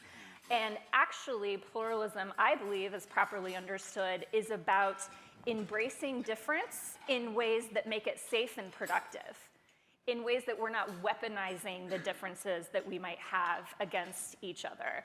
But that's not how a lot of people experience it or understand it. For anyone, I personally believe that civility is a necessary virtue. It's what makes living in a diverse and tolerant society possible. And it is also true that civility has been used as a weapon or a cudgel, particularly against people of color and people who have been historically excluded. If you're not familiar with the series that NPR did called The Civility Wars a couple of years ago, it's incredibly enlightening about the complexities of civility and why not everybody thinks that it's a good idea. So I think that's kind of the definitional thing. People are kind of like, wait, inclusion, that sounds good to me. Pluralism, I'm not totally sure. What is that? What does it mean? I'm not familiar enough with it. And to the degree that I think I'm familiar enough with it, I think it's civility. I think it's unity. I think these are things that are about oversimplifying our differences for the sake of assimilation or sameness. And so I think there's a misunderstanding in a lot of ways that creates a tension. But it's deeper than that, which brings me to the second, which is the tension around approaches, which I would call the who and how tensions. They're questions of who gets included, why they get included. It's very easy and natural to want people who are like us or who believe the things that we believe. It's very natural for us to want them to be concluded, and it's not as natural to want the same rights and values and experiences for others, particularly those that we think might be against us or on the other side of the issues that we care about. So it's not really natural in a lot of ways to embrace pluralism. The second part of that is this is where, in the how column, this is where questions of race, power, history, and dominant culture really start to come up. And it's easier to care about inclusion when you're operating from an abundance mindset, right? Like, we make the table bigger. We grow the pie so that we don't have to ask anybody to do less. It's not about shifting things away from people, it's about creating more for everyone. Inclusion is a lot easier to do when we're saying, let's just get more seats, more chairs pulled up to the table, or fill the empty chairs that are at the table. It's a lot harder when you're saying, actually, some of you need to get up from this table so that other people can sit down. We have to include them. In order to include, the implicit and sometimes explicit thing there is that to include some, we have to exclude others. And how do we do that? Who do we include, who do we exclude, and why? And these are questions that we don't have the language or the skills to be able to navigate.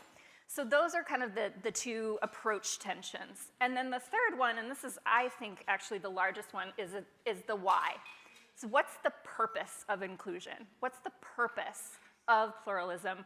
Why do these things matter? Is it because all people are good? Is it because all ideas are valid and deserve our consideration? To what end are we including people and advancing pluralism? And I think one of the things that I have observed, and this is really I think the biggest fault line perhaps for us to grapple with, in my opinion, but I'm super curious to hear from others, there tends to be a tension around the theory of change about how we stop bad ideas from happening. And so there's one kind of theory of change or school of thought that would say, we don't give them any oxygen. We stamp them out and cancel them, to use problematic colloquial language. Like, we shout them down, we cancel them before we start, we don't give them any oxygen or any legitimacy or consideration. Cut off the oxygen source. Tempting in a lot of ways, also illiberal, right? There's another school of thought that says every idea, even bad ones, deserve consideration and debate and discussion in the marketplace of ideas. So we stop bad ideas not from siphoning off their oxygen, but by actually giving them oxygen and then letting them get beat down in the marketplace of ideas. Bad ideas won't break through, is kind of the theory there, which also tempting in some ways and really risks normalizing fringe ideas. Everything's a fringe idea until it's not. And so I think the challenge in a democratic society, that balancing inclusion and pluralism, and really the question that I think that most people of good faith have, is how do we stop bad ideas from happening? And we need a way that's not illiberal and that's not normalizing fringe behavior in a way that it starts to seep into the bloodstream in a way that the first panel talked about. So that's my take. Very curious for others, and looking forward to the conversation. Thanks for those softballs, Kristen. Ted Johnson, you lead New America's US at 250 fellowship program, which, if I understand it correctly, is in part an effort to reimagine an American narrative. So this is not a non sequitur. I want to hear you talk about this. I'd love you to talk about the power of narrative, banking it up against all these challenges that Kristen just described. Yeah, it's a big question, and it's hard. I'm wrangling with how to answer this. So look, on July 24, 2026, the country turns 250 years old. That's the date that the Declaration of Independence was ratified. It should be July 2nd, but that's the 4th. We've accepted it. So it's July 4th is the 250th, right? Just 3 years from now. Anniversaries are not just birthday parties. Anniversaries are political events for nation states. Apologies are political events for nation states. Nation states embark on these things to tell the world more about who they are, more about their identity. If we didn't celebrate July 4th, Uncle Sam's not going to be on our couch asking, why'd you forget my birthday? What's going on here? But the politics of apologies, of anniversaries, makes nations care, which means politicians, democracies, republics also care about how these anniversaries, apologies, and these sorts of things are used. The reason is because when a nation does something like celebrates itself, it also tells the world, the nation, its people, what about it is celebrating. It doesn't celebrate everything it's done. It pulls bits and pieces from its narrative and says, this is who we are. This encapsulates our identity. Let's commemorate it. Nations care lots about their identities, and political scientists, international relations scholars say that nations care as much about their identities as they do about their economy, their physical security. The longest war in our nation's history is Afghanistan. There's maybe some debate about around Vietnam, and maybe a couple others, but Afghanistan is, for all intents and purposes, is the longest one. Why Afghanistan and not World War II or these other ones? Military technology, that sort of stuff figures in. But here's what I suggest, as other scholars have done before me. If we think about what we say about ourselves as the United States, what makes us great, what makes us exceptional, 3 things come to mind: our military power, our economic power, and the power of our government, our democracy, our constitutional democracy, the longest running constitutional democracy in the world. Again, one of the things we like to pat ourselves on the back for. If we look at 9/11, what targets did the terrorists go after? They went after the World Trade Center, they went after the Pentagon, and they went after either the Capitol or the White House. We don't know where Flight 93, what was ultimately going to go. Well, if military power is one of the things we define ourselves by, the Pentagon was hit. If the economy is one of the things we define ourselves by, the World Trade Towers were hit. If our democracy is one of the things we define ourselves by, then that's why the Capitol or the White House was the target, and Flight 93 went down in Pennsylvania. Didn't make it there. And in response to that, we embarked on the longest war in our nation's history, 20 years of conflict. And it wasn't to get rid of the Taliban. And we could have done that. It wasn't just to eradicate Al-Qaeda. We did, the worst commercial terrorists I've ever had was 9/11, because the nation turned its weapons against them everywhere they were and decimated many of the organizations around the world. The reason is it wasn't just about national security, physical security. It wasn't because we were afraid that another 9/11 was around the corner, even though that rhetoric was out there. It was a proclamation to the world: if you attack us in the things that define us, we will spare no expense, we will spare no blood and treasure to come and reclaim that identity for ourselves. Because if this is not us, if we are no longer the strongest military power, the strongest economic power, if our democracy is no longer the envy of the world, what does it mean to be American anymore? And so this is why I think anniversaries matter, because it's an opportunity for us to reassert who we are. The problem is that the narrative that that the nation has told itself, and largely as a people we have adopted, leaves out a lot of stuff and a lot of people.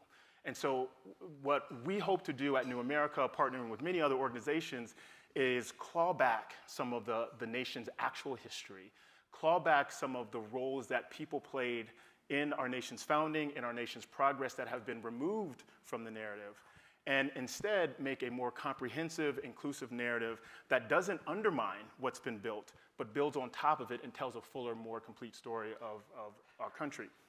So how to do that? A few months ago, former President Donald Trump said, if I'm reelected, July 2026, the semi-quincentennial is going to be a year-long birthday party from July 25 to July 2026. And a year-long birthday party sounds good, but I don't know if a kegger is like the way to celebrate the semi-quincentennial, right?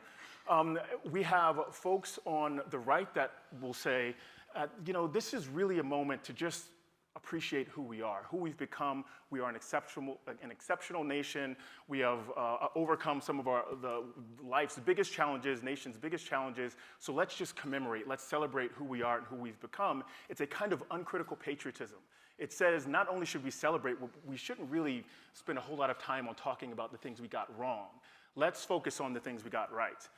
On the other side of the ideological spectrum, on the left, it's you want me to express pride in this nation that was founded on the promise of equality and on unalienable rights and on a government deriving its just powers from the consent of the governed, while it enslaved people in the process, while it removed Native Americans from land. White immigrants from places like Ireland and Poland and parts of Italy were also subjugated, were not considered white when they got here.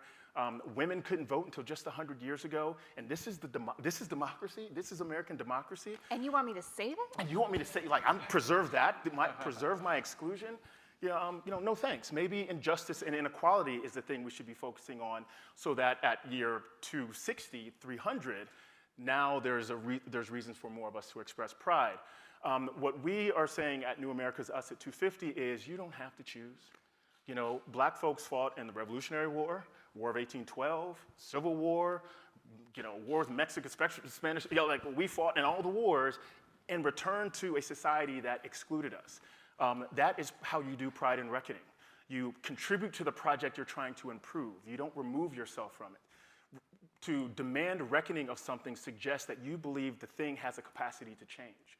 There is love in that belief. And so we don't have to choose between pride and reckoning. We can do both. And our third framework that we're part of this framework is aspiration.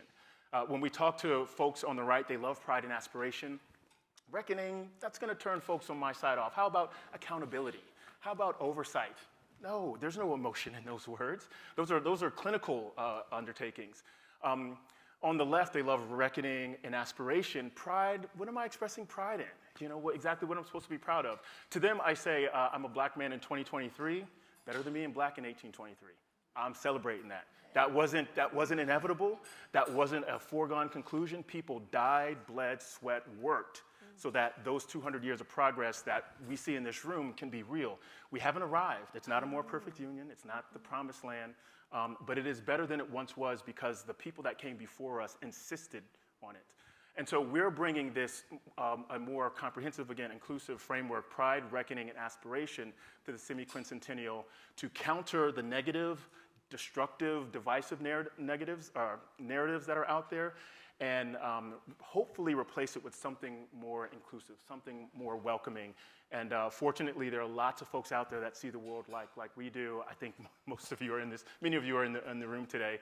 And so that's kind of how we're approaching the power of narrative, because if we can create a better narrative about who we are and the country we've become, then as Christians, we create more room for other people to join the conversation and assert their agency in the conversation, not as a beneficent of someone else's largesse, but as the rightful rewards of the work that people have put into the country.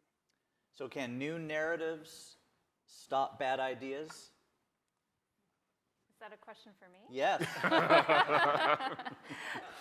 Wow. And then I want Carrie to ask a question. Yeah, you. Can new narratives stop bad ideas? Maybe. I think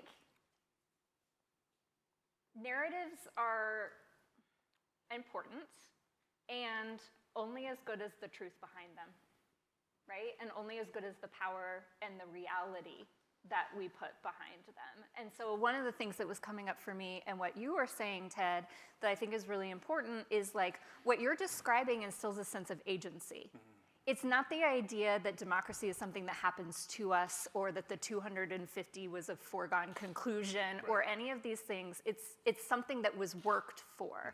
And so I do think that aspirational narratives, pro-democracy narratives, the Metropolitan Group has some great new data and research on how important pro-democracy narratives are. And the first panel, I think, spoke to this too, right? That when you're like, oh, how do I stop authoritarianism? That's like asking me how I stop climate change, which is like asking me how to disrupt the patriarchy. Like, it's really hard to know where you can actually influence something in that, where you can embrace like the rights and the responsibilities. And so, yes, narratives are important as long as we can follow them up with action and pathways and opportunities to actually be able to act on that so that it doesn't just further empty promises.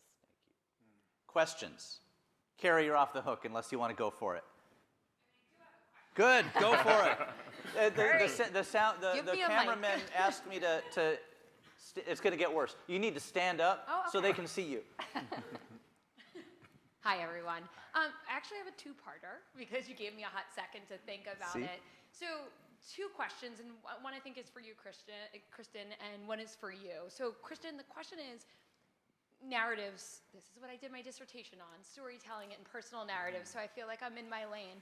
The question is, how do you ensure that people are coming to a table and listening to each other's stories to engage in pluralism without just looking for the likes around them? So often we hear in our communities, you know, I'm going to have this conversation and we're gonna have lots of people for different perspectives, and you walk in and you smile a little because you're like, you all have the same perspective. Like, how do you stretch that and that for people to really stretch outside your narrative or outside your comfortable narrative to something truly different that you can listen to?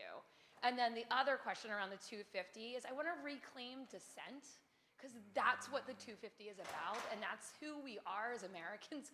We say what we like and don't like, and we're really good at that, and that shouldn't be seen as a negative. It should be seen as a thing, either positive or negative. Either way you look at it, we need to reclaim it. So can we evolve that into that longer narrative of 250? So part 1, part 2. There you go. You start. Yeah. Nice job. Yes, absolutely. And I would almost say that deliberation is the word I would use, because it includes both the dissent and sort of the defense of the status quo. And the act of deliberation, I think, is more important than the outcome of that deliberation, as long as that deliberation is principled and structured and civil and all the things that are, you know, pro-democracy, pro-pluralism. Yes. There's something else around this, like the connection between ideas and narrative that I wanted to touch on for a second. You know, the scholar Ibram Kendi, you know, he's controversial because anti-racism is now controversial, and critical race theory is now controversial. But in his first book, he writes that racist ideas come from racist policy and not the other way around. And that's just really interesting. And he uses the example of Black America, that it wasn't that these people hated Black people, went to go look for them, found some, and said, yeah, let's enslave them, and brought them to America. It was the economy. You know, agriculture is a very labor-intensive economy, and paying people that you need to produce the kind of profit margins that you'd hope to gain is not a way to do that. It's actually free labor makes you make a lot more money. And so they found free labor and they enslaved people to get it, and then they justified that enslavement after they'd already done it. At first it was because they weren't Christian. But then, naturally, is what happens. People, they come to a place, they begin to, many enslaved black folks began to convert to Christianity. Then that wasn't good enough. Well, they're biologically inferior, they're intellectually inferior, they're culturally inferior. These were excuses, these were ideas created to justify policy decisions. And so when the idea for the Civil War or abolition and these things, someone else decided, we don't want to be that anymore. Not because there was a wave there was an epiphany across the country about enslavement and who was being enslaved, or there was like a wave of magnanimity from white folks. It was because it was no longer viable for this nation to stay together and stay half enslaved and half free. And so Lincoln took the nation to war to keep the Union, to bring the Union back together, not about slavery. So the narratives, and sometimes our narratives tell us who we are, and then that idea takes salience. Other times, the ideas can precede the narrative. And so I think a lot of our politics now are people generally agreeing on the idea of who we are, but disagreeing about what that idea looks like when the rubber meets the road. And so it's sort of a duplex sort of conversation between identity and policy, or identity and narrative, and each one shapes the other. And so to the extent we can help shape narrative, we naturally shape ideas, and again, to the extent we can put better ideas out in the marketplace, we will help shape the narrative. Do you want to answer my question too? No. You go ahead, and then I'm going to bring Ruby in. So how do we listen to stories without just looking for the likes? It's a really good and complicated question. Normally, and this is going to be risky to do in this room, normally when people ask me this question, I tell them to look to the Kettering Foundation and the work of the National Issues Forum and to lead with questions. Because a lot of times, I think we assume when we look around a room and go, oh yeah, I'm amongst friends, right? Like we look for visual cues that people are like us. And we often flatten identities in any number of ways to assume that, well, because you held this identity, you probably believe this thing, which means we're either primed for antagonism or you're probably like me. And we all contain multitudes, right? And like no community is a monolith, but we tend to, it's very easy for us to simplify things into specific categories or characteristics of this equals this, that equals that. And so I think one of the important things to do is to set a container that allows for like, what's the widest frame of good faith engagement that we can possibly have that actually that people won't have their standard answer to. So this is where I always invoke the Kettering Foundation and a story about wanting to work in a community to increase, to strengthen relationships between police and communities of color. And it would be very easy in the Kettering way, in a question-oriented way, to say, everyone, how do we increase productive and healthy relationships between police and members of the community? But that does a couple of things. First of all, it sets up a binary. Are you on the side of the police? Are you on the side of the community? And it primes us for our scripts, right? Like it primes us for what we know how to say, what we're supposed to say based on what it is that we've been told or that we've heard or that we believe. But what Kettering did was reframe the question not to how do we help have better relationships between police and community members, but how do we help everyone come home safely? Completely changes the container for good faith to be possible and sparks something different in your brain that is probably going to break you out of your preconditioned scripted responses that you know that you're supposed to say. So that's one thing. I think the second thing is I commend to everyone the work of Amanda Ripley. She wrote a book called High Conflict, Why We're Trapped and How to Get Out. And she also used to work with the Solutions Journalism Network, and she devised this, I love it as a rhetorical device, complicating the narrative. It's like 22 questions that get at what's the story under the story under the story, because usually what we think we're talking about is not actually what we're talking about. And the intuitive things that we know how to do or we know what to respond with often backfire. And so there's a lot of like interesting psychology around that. And then the last thing that I'll say is kind of going back to something I said before. I think one of the reasons that people don't stretch or that they look for likes is because there's a sense of threat. There's a sense of scarcity. And it's really easy to say that you value pluralism and that you value diversity and divergence when you're in a safe space.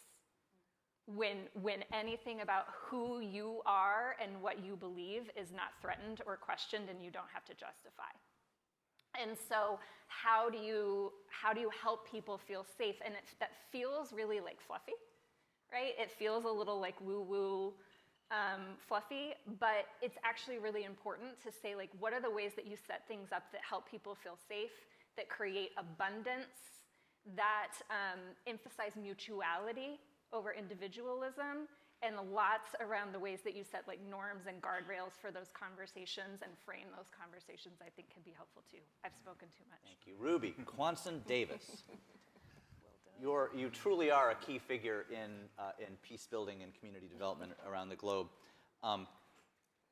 2 decades of global experience, specialize in strengthening capacity and peace building in places that have extreme polarization, religious differences, ethnic, racial, gender divides, unsafe spaces. Worked extensively within Africa, South Pacific, Israel, and also the United States. So you operate in all these spaces throughout the world where people on the margins they're vulnerable and they're trying to gain power. How do you think about power building versus or along with bridge building? How do you think about power building within these ideas of pluralism or inclusivity? Thank you. I want to start from, I think, what Christine mentioned. When you're having this conversation from a place of abundance, it's a different ballgame. And when you have nothing and you're trying to survive and you wake up in the morning and you're trying to see whether your kids can eat, and I'm not making that up. When you see that woman in, say, the Democratic Republic of Congo in conflict for a protracted period, put a pot of stones on fire and pretend to be cooking so her children can think there's food coming, but there's no food coming. The only thing that might be coming is rebels. And she gets them playing around the compound and keeps saying, keep going, food is coming, food is coming. Her approach to where her power is and where there is inclusion is different, perhaps, from all of us who've had lunch. I haven't had lunch, so I'm talking about you. They knew that was the deal. Just saying. So, that positionality, it's important to disaggregate this from the beginning. Because, and I'm happy you framed this around power, because ultimately that's what we're talking about. And to deal with that issue of power, we need to go back to antecedents, and narratives are important in this. Whose narrative has been told? Whose narrative has been excluded in a systemic way? And that is an operative word for me. Because when you think about changing a situation through narratives, you can't go ahead till you've taken a little pause to say, where did the existing narrative come from? Now, does the existing narrative include that woman that I just described? We need to establish that first. Because when we decide to include that woman, we need to understand how she's been disenfranchised. We need to understand whether she has the opportunity to vote. We need to understand whether she feels safe in her home. We need to understand whether there is any opportunity for her to progress in life, to go from being that woman in conflict to an accomplished woman. So the way that I kind of respond to this and to kind of go from where you all came from earlier on is still looking at the how and who, but I say, what is the quality of inclusion? I've worked in the Kettering Foundation International Network for 2 decades, oh my goodness. And as I listen to this conversation, I hear the voices of our international networks. Now, I remember recently, there was an indigenous woman from New Zealand, a Maori woman, saying that consulting me is not consent. Coming to me and asking me about the political system doesn't mean I've consented to what you're saying. What she's alluding to here is the quality of her inclusion. Others have said, if you don't invite me, I'm not just coming to the table, I'm coming with my chair. There are elements of trust in there. Do I trust you to sit around the table with you? Quality of inclusion. Who invited me? Now, we used to do gender work and gender integration. We used to say, if they don't invite us, in the biblical term, we'll open the top and drop us. Somebody will drop one of us through the roof so we come in, or we'll kick the door open. I work in peace buildings, so, I don't want to sound violent here. But the point being that people are having to struggle to get to the table. People don't even get invited. And I'm not talking about, the previous panel talked about authoritarianism, and it makes us look at the state, and I think the state has a lot of responsibility, and the institutions of states, they do have a lot.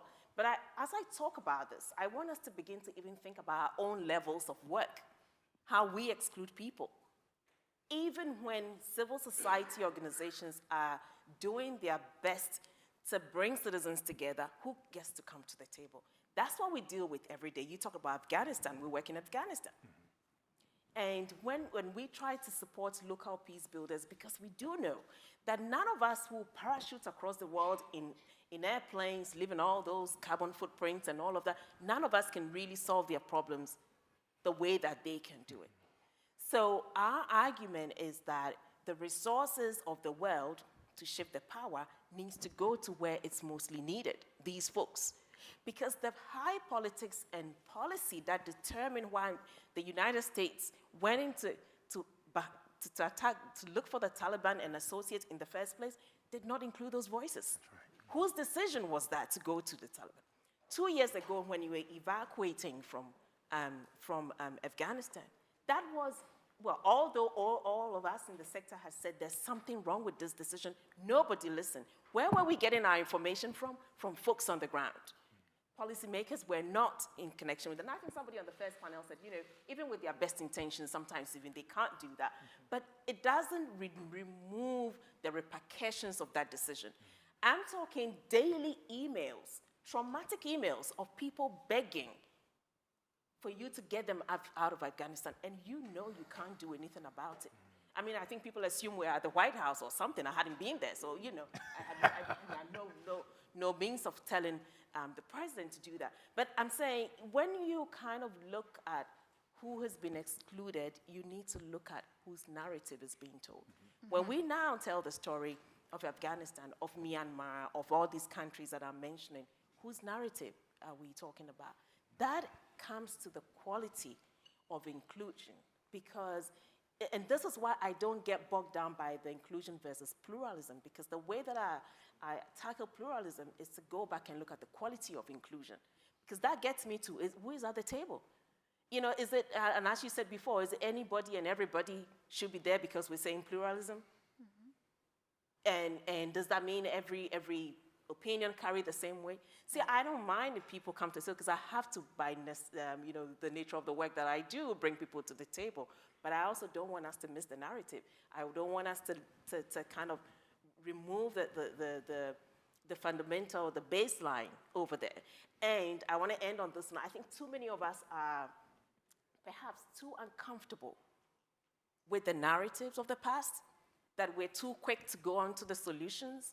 And so we keep coming back, because when you hurry that kind of decision-making process, even in that process, you leave people behind. You know why you leave them behind? Because they didn't hear their story in it. And so it's important for us to sit with the discomfort of the old narrative, mm-hmm. and understand why we need to move forward. Because, your friend said recently, if you tell your children that that black person in the Deep South was a relative, and his mixed race and whatever, that's a lie, because part of that narrative was that a woman was raped, or a woman was, sexually, attacked or whatever without her consent. So if there is that real narrative, you've got to say it. Why? Because that child is going to grow up and perhaps be a policymaker. They need to understand the atrocities of the time in order to move forward. And this is what we're dealing with every day on the conflict zone. Because what you see on the screen as peace accords sanitizes things. What you see on the ground are people who are systemically removed from decision making, and you've got to address that systemic part of it. So in my work, our whole approach is, first of all, many of you know that we take a decolonized approach to work, and it forces us to look at narratives. It forces us to look at power, and we argue that we must shift the power back to where it belongs. But also, we take a systemic approach, because if we don't take care, we do this cosmetic solution. And yet what we're dealing with here are so interlinked. You've just talked about America so beautifully. But the reason I worry about America is because too many African countries and governments do things, and they turn around and say, even America did that. And I'm like, we're at the point where America is probably not becoming the head of the democratic queue. I'm just kind of saying that, should we still be looking up to America on how we behave? When January 6th happened, if you cover the screen of the news, you might think it's another country in my continent. But when you take off your hands, it's America. We're all vulnerable. And so I think we need to come to this conversation with, with the courage to face the narratives of the past, so we understand where we're going. During our panel prep calls, I want you all to know that the consensus was that, Brad, your framings are all wrong, and I'm going to push back on them. So this is all to be expected. I want to bring David Barker in and then open it back up again to broader conversation. David is professor of government and director of the Center for Congressional and Presidential Studies at American University. He also co-founded and co-manages the program on legislative negotiation and new perspectives in studies of American governments. He's the author or co-author of 6 books, scores of articles. His most recent book, which is forthcoming, is Suspicious Minds, America's Politics of Intellect and Indignation. He's an expert in the formation of Americans' formation of their political mindsets. I think that's how I would put it. And so, and he wanted to go last. So you did. I have the notes. I appreciate you saving me 15 minutes. I have the notes. So with all that you've heard in mind, what is happening in the minds of the American polity right now? Wow, I mean, a lot and nothing, right, simultaneously. I really appreciate you putting this on and the opportunity to come and learn from all my colleagues here, both now and earlier, and to see so many friendly faces out there. To the extent that I have anything to contribute to this conversation that's of value, it might be some of the work that we're doing at the center right now, some of the survey and experimental work that we're doing to try to understand some interrelated political differences, right, in the United States around education, intellectualism, and whatever wokeness is, right? And those 3 things are very much part and parcel of one another. And some of the things that we're doing then is trying to understand how, intellectual blue America and blue collar red America define wokeness, how that informs the perceptions that we have of each other, the degree to which those perceptions of the characteristics of the woke and the non-woke are accurate, and then whether there's anything that could possibly be done to bridge these differences.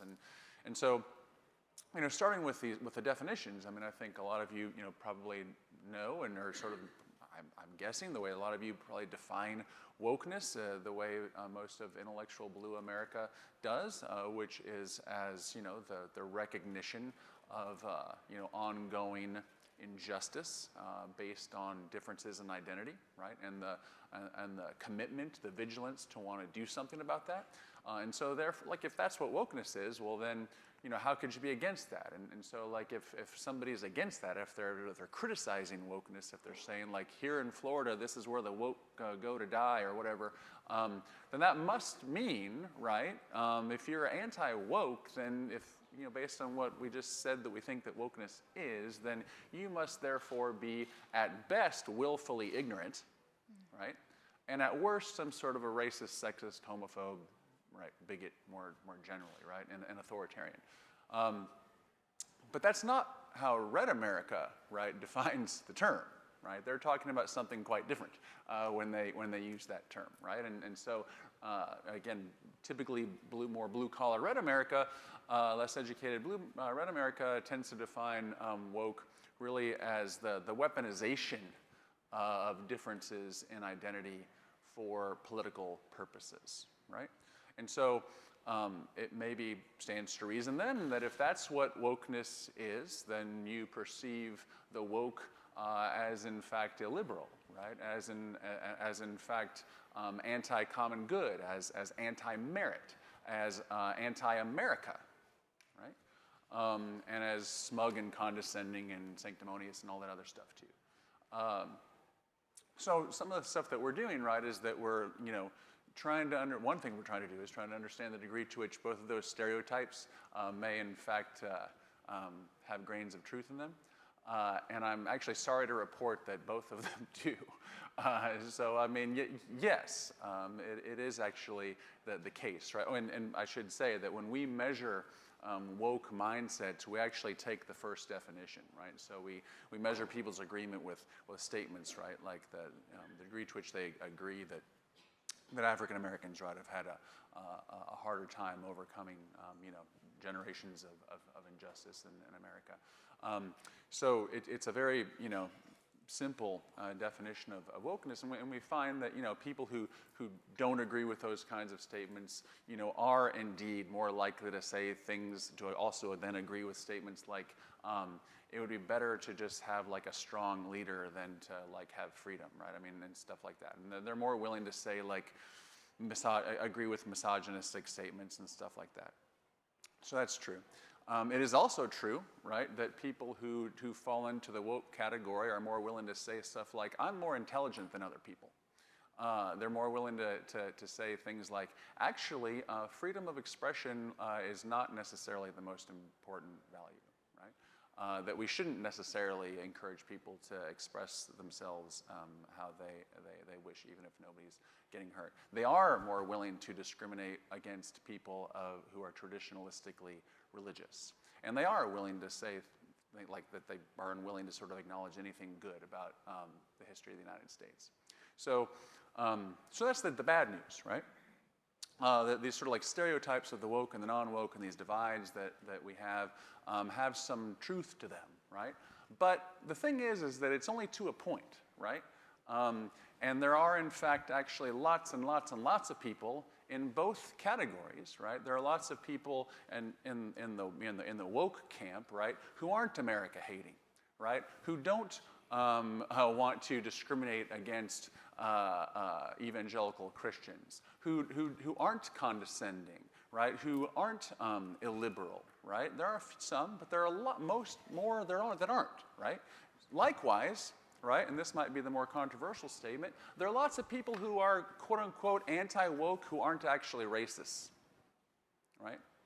Who actually just sort of, don't, for other ideological reasons, sort of like don't necessarily buy into certain premises and solutions that we sort of like talked about before, who sort of like see themselves as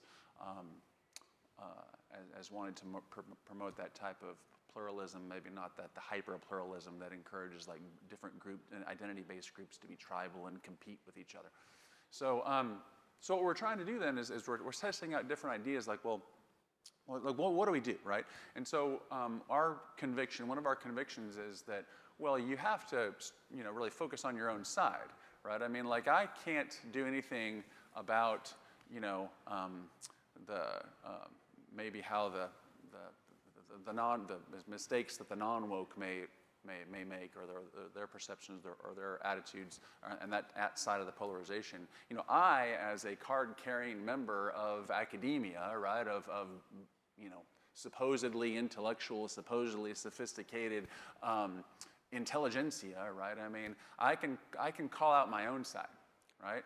And I can try to distance myself, we can try to distance ourselves from the more extremist elements of our own side. And so, we're trying to find out if doing something like that would work, right? And so some of the things that we're doing is we're designing these experiments, right, where we take people who have previously said on surveys a couple of months ago that they were expressed, very anti-intellectual statements or very anti, higher education, traditional sources of informational authority, sort of like statements, right? And then we see if we can change their minds, right, by exposing them to supposed interventions that are, we're lying. We tell them at the end that we're not, that we're lying, but we don't initially tell them that we're lying, right? But we expose them to this idea that higher education administrators around the country at many elite universities are actively taking measures to try to diversify their faculty by recruiting more people from rural backgrounds, from blue-collar backgrounds, from military backgrounds, from evangelical Christian backgrounds, and then just sort of like leave that with them and then see if then later, if they then tend to express less anti-intellectualism than they did before, right? And the answer is yes. And the effects aren't even that minimal. And I don't know if Justin appreciates this or not, but like it's not a policy thing, right? This is it's not something that government's doing. It's something that we are sort of saying that, you know what? If university administrators actually did that, it might make a difference. Because, I'm not even sure everybody in this room is aware of the fact that, we have gotten to the point where, about 3, professors in the whole country voted for Trump, right? It is overwhelming. Like the ratio of Democrats to Republicans in academia is like 16 to 1. Like it's nuts, right? And we're also quite elitist, right? And more so than we were a generation or 2 generations ago. And neither of my parents graduated from high school, but it is now extremely rare that anybody who has my job, right, doesn't have a parent that had a graduate degree, right? And so when they hate us for being elitists, when they hate us for being condescending, and when they hate us for being, liberal Democrats, right, they're not wrong, right? And so when we try to when we tell them, you know what, we're actually trying to do something about that. Right? That we actually care about viewpoint diversity and perspective diversity as well as and religious diversity, right? And class diversity as well as racial and gender-based diversity. They hate us less, right? And there's more stuff that I could say, but I'll stop there. A word came up a number of times today, and I want to just explore this word. And none of you are expecting me to say it, I don't think, so safe. We talked about things being weaponized a lot. Like everything is being weaponized. And that might actually be the case, that everything is being weaponized. But I want to unpack what we mean by weaponize. What is actually meant by weaponize when we say, so for instance, David says woke, the term woke is being weaponized. I know, Ted, you've talked about US at 250 is an effort to avoid the weaponization of the semi-quincentennial. Wow, that's a mouthful. Yeah. Centennial 100, quincentennial 500, semi-quin half of 500. Consider me educated. Language arts. Thank you for educating me. Thank you for educating me.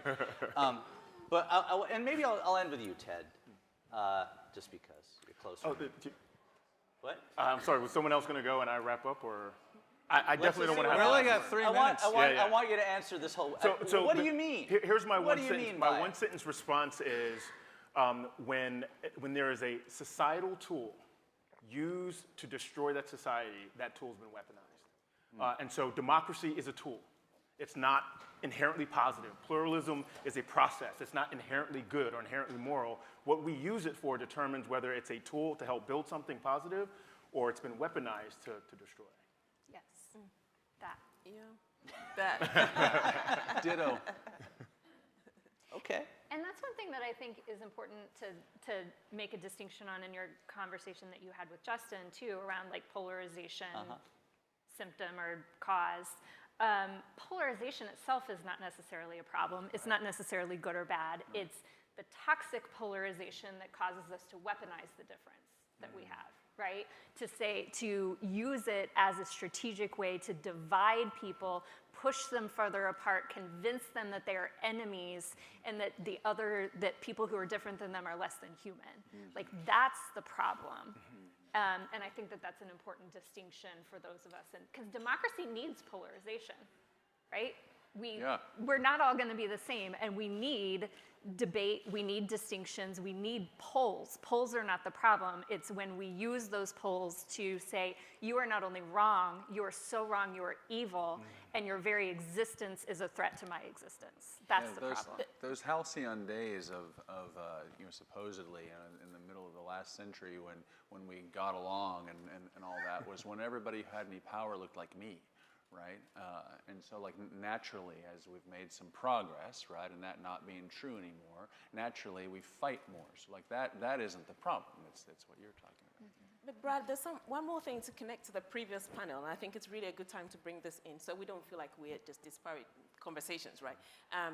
Somebody mentioned on that panel how the tools that we're trying to use, whether it's civic engagement or citizens' assembly or all the good stuff that do-gooders want to do, the other side is trying to use that as well. Yes. And I think that's where the reminder around weaponization lies. And it's not to freeze us, it's not so we don't do more, it's be aware that when a tool comes out and it's the common good, it can be used differently. But when you speak to that public official, they might say, I'm not using it badly. That's right. The point is that we need to be aware that, and I think that's perhaps why you talked about pluralism being a process, not a destination, because you are in this constant state of revising your tools or whatever is in your toolbox. And I think we have the tendency to think we've arrived. We haven't. And the countries around the world are so different. So if your country is feeling cool, don't think that others are not feeling the heat. We've got to be aware of these tools and continue to revise them and self-interrogate as well. I think that's a note I want, it's a hopeful note that there is a lot happening around the world to bring groups together, to bridge the divide. We don't want it to be at the expense of hearing people, but we also want to be aware that even those tools we're using to bridge can be used to divide. Nicely done. Now we're going to end on that. Thank you for that Excellent. amazing No, it's perfect. panel. No, that's perfect. I'd like to invite Kettering President and CEO Sharon Davies to the stage. We have stairs over here. Sharon Davies. Brad. We're going to take this on the road, too. You are President and CEO of the Charles F. Kettering Foundation. Your experience includes law, academe, public affairs. You were Provost and Senior Vice President for Academic Affairs at Spelman College, Chief Diversity Officer at the Ohio State University, where you were on the law faculty for 2 decades and directed the Kirwan Institute for the Study of Race and Ethnicity. Do you have, thinking about the panels today, this conference, the conversation, what are your takeaways? Well, there's a number of them, actually, and so let me just hit a few. One is, I think we began with the question about what's the nature of this moment itself. How worried should we be? Is this creeping authoritarianism, or is it worse than that? No longer creeping, maybe authoritarianism at a trot. How worried should we be?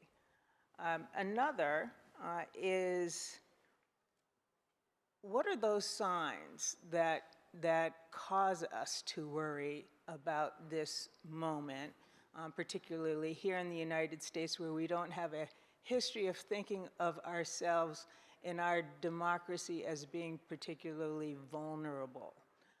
And so what signs might we be concerned about that leave us worried about the nature of the moment itself that we are in.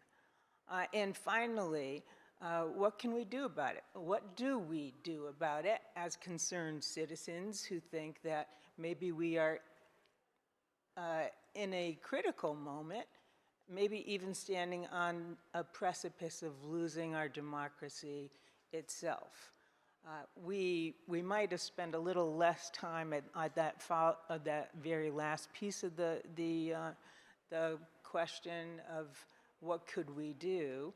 We did hear some things about that. We talked about citizen engagement. We talked about citizen assemblies. We talked about important efforts that were made by bipartisan efforts in Ohio recently, when an issue of an attempt to limit the ability of citizens to take steps with direct democracy. So we've talked about a few things, but all told, I would say that this conversation leaves me thinking that the Kettering Foundation was right recently when we decided to broaden our aperture to think not just about citizen engagement, but citizen engagement at a particular moment in time that causes us to be concerned about issues like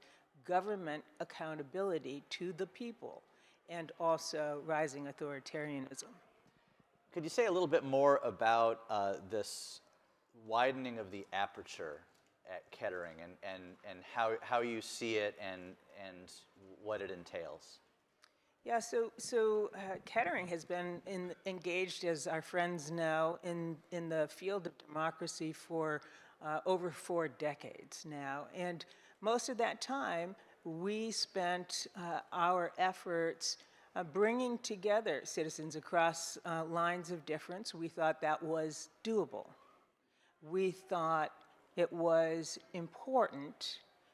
We thought it was actually the responsibilities of citizens in a democratic society. And so we spent a lot of time there. But recently, over the last year or so, we've been in a deep dive conversation about the exigencies of this particular moment and whether conversation across lines of difference is enough in the face of creeping authoritarianism. Or are we moved to other types of democratic citizen-led work that goes beyond dialogue? Is there room for a pro-democracy, a pro-inclusive democracy movement in the U.S.? Well, it's essential, I would say. There's not just room for it, but it has to be what we are all attempting to do. And this is, maybe you could think of it as the last part of our national journey toward the fullness of democracy. Because we all know that when we began this experiment in democracy in the United States, we didn't do it very well. We did put pen to paper, but we didn't live up to the words that were on those documents. We weren't truly a democratic society when we first launched our nation. We're talking about the 250th birthday just right around the corner for us. And we know for much of that history, most Americans, full half women, were not given their democratic rights, right? We also know we have a dark and sordid history when it comes to people of color, in particular African Americans in this country. It took us a long time to get to the point where we could fairly call ourselves a democracy. Many scholars put that in the middle of the 20th century when we finally passed important civil rights legislation. We had important decisions handed down by the United States Supreme Court, and we gave to citizens all citizens of the United States formal rights. But now the signs that cause us to be in this room to begin with and be concerned about the state of our democracy tells us that we aren't there yet. And there is room, in fact, an urgency for this current generation of democratic leadership to get us the rest of the way there, to be alert to signs of creeping authoritarianism. We are now living in a country that bans books. How comfortable can Americans who believe in a democratic society be with that reality? We are living in a country right now where there are laws being passed that would prevent not just dialogue, but the teaching of American history in particular kinds of ways. How comfortable are we as American citizens, today's leaders, with that current reality? So what that says to me in the work that we do with partners at the Kettering Foundation is that we're not there yet, and we have to be the ones who are attentive to today's urgencies and work towards a better, fuller democracy in the same way that generations before us had to do it. I think a lot about that statement we all are familiar with, the arc of a moral universe is long, but it bends towards justice. A lot of people attribute that to Martin Luther King because it was one of his favorite phrases. He would say it often. The arc of a moral universe is long, but it bends towards justice. And I think about that today and wonder why we would believe that the arc of a moral universe bends towards justice. I think it's more accurate to say that it gets bent. It is bent by people who are attentive to the struggle. And when Martin Luther King said that, he was referring to a quote from an unknown abolitionist before the Civil War who were calling for the end of the institution of slavery. And surely that person, that abolitionist who first mouthed those words, didn't think that there was anything inevitable about this arc bending towards justice. The point must have been, as an abolitionist, that there's a responsibility of citizens in a democratic society who want a democratic society to be a part of that bending. And I think that's what we have to be thinking about today, each and every one of us as citizens, is what can we do to be a part of bending that arc towards justice. Martin Luther King was not naive, as we know. He also was engaged in a struggle of bending that arc towards justice. And that's where I think we are today, and why the Kettering Foundation is so thrilled to fill a room with people like this who are concerned about our democracy and determined to help preserve it. Thank you, Sharon.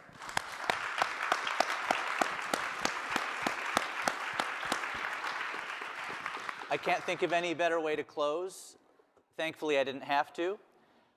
Thank you all for being here and taking part in this amazing experiment. It has exceeded our wildest expectations. Thank you to Caroline Parati for making everything look perfect.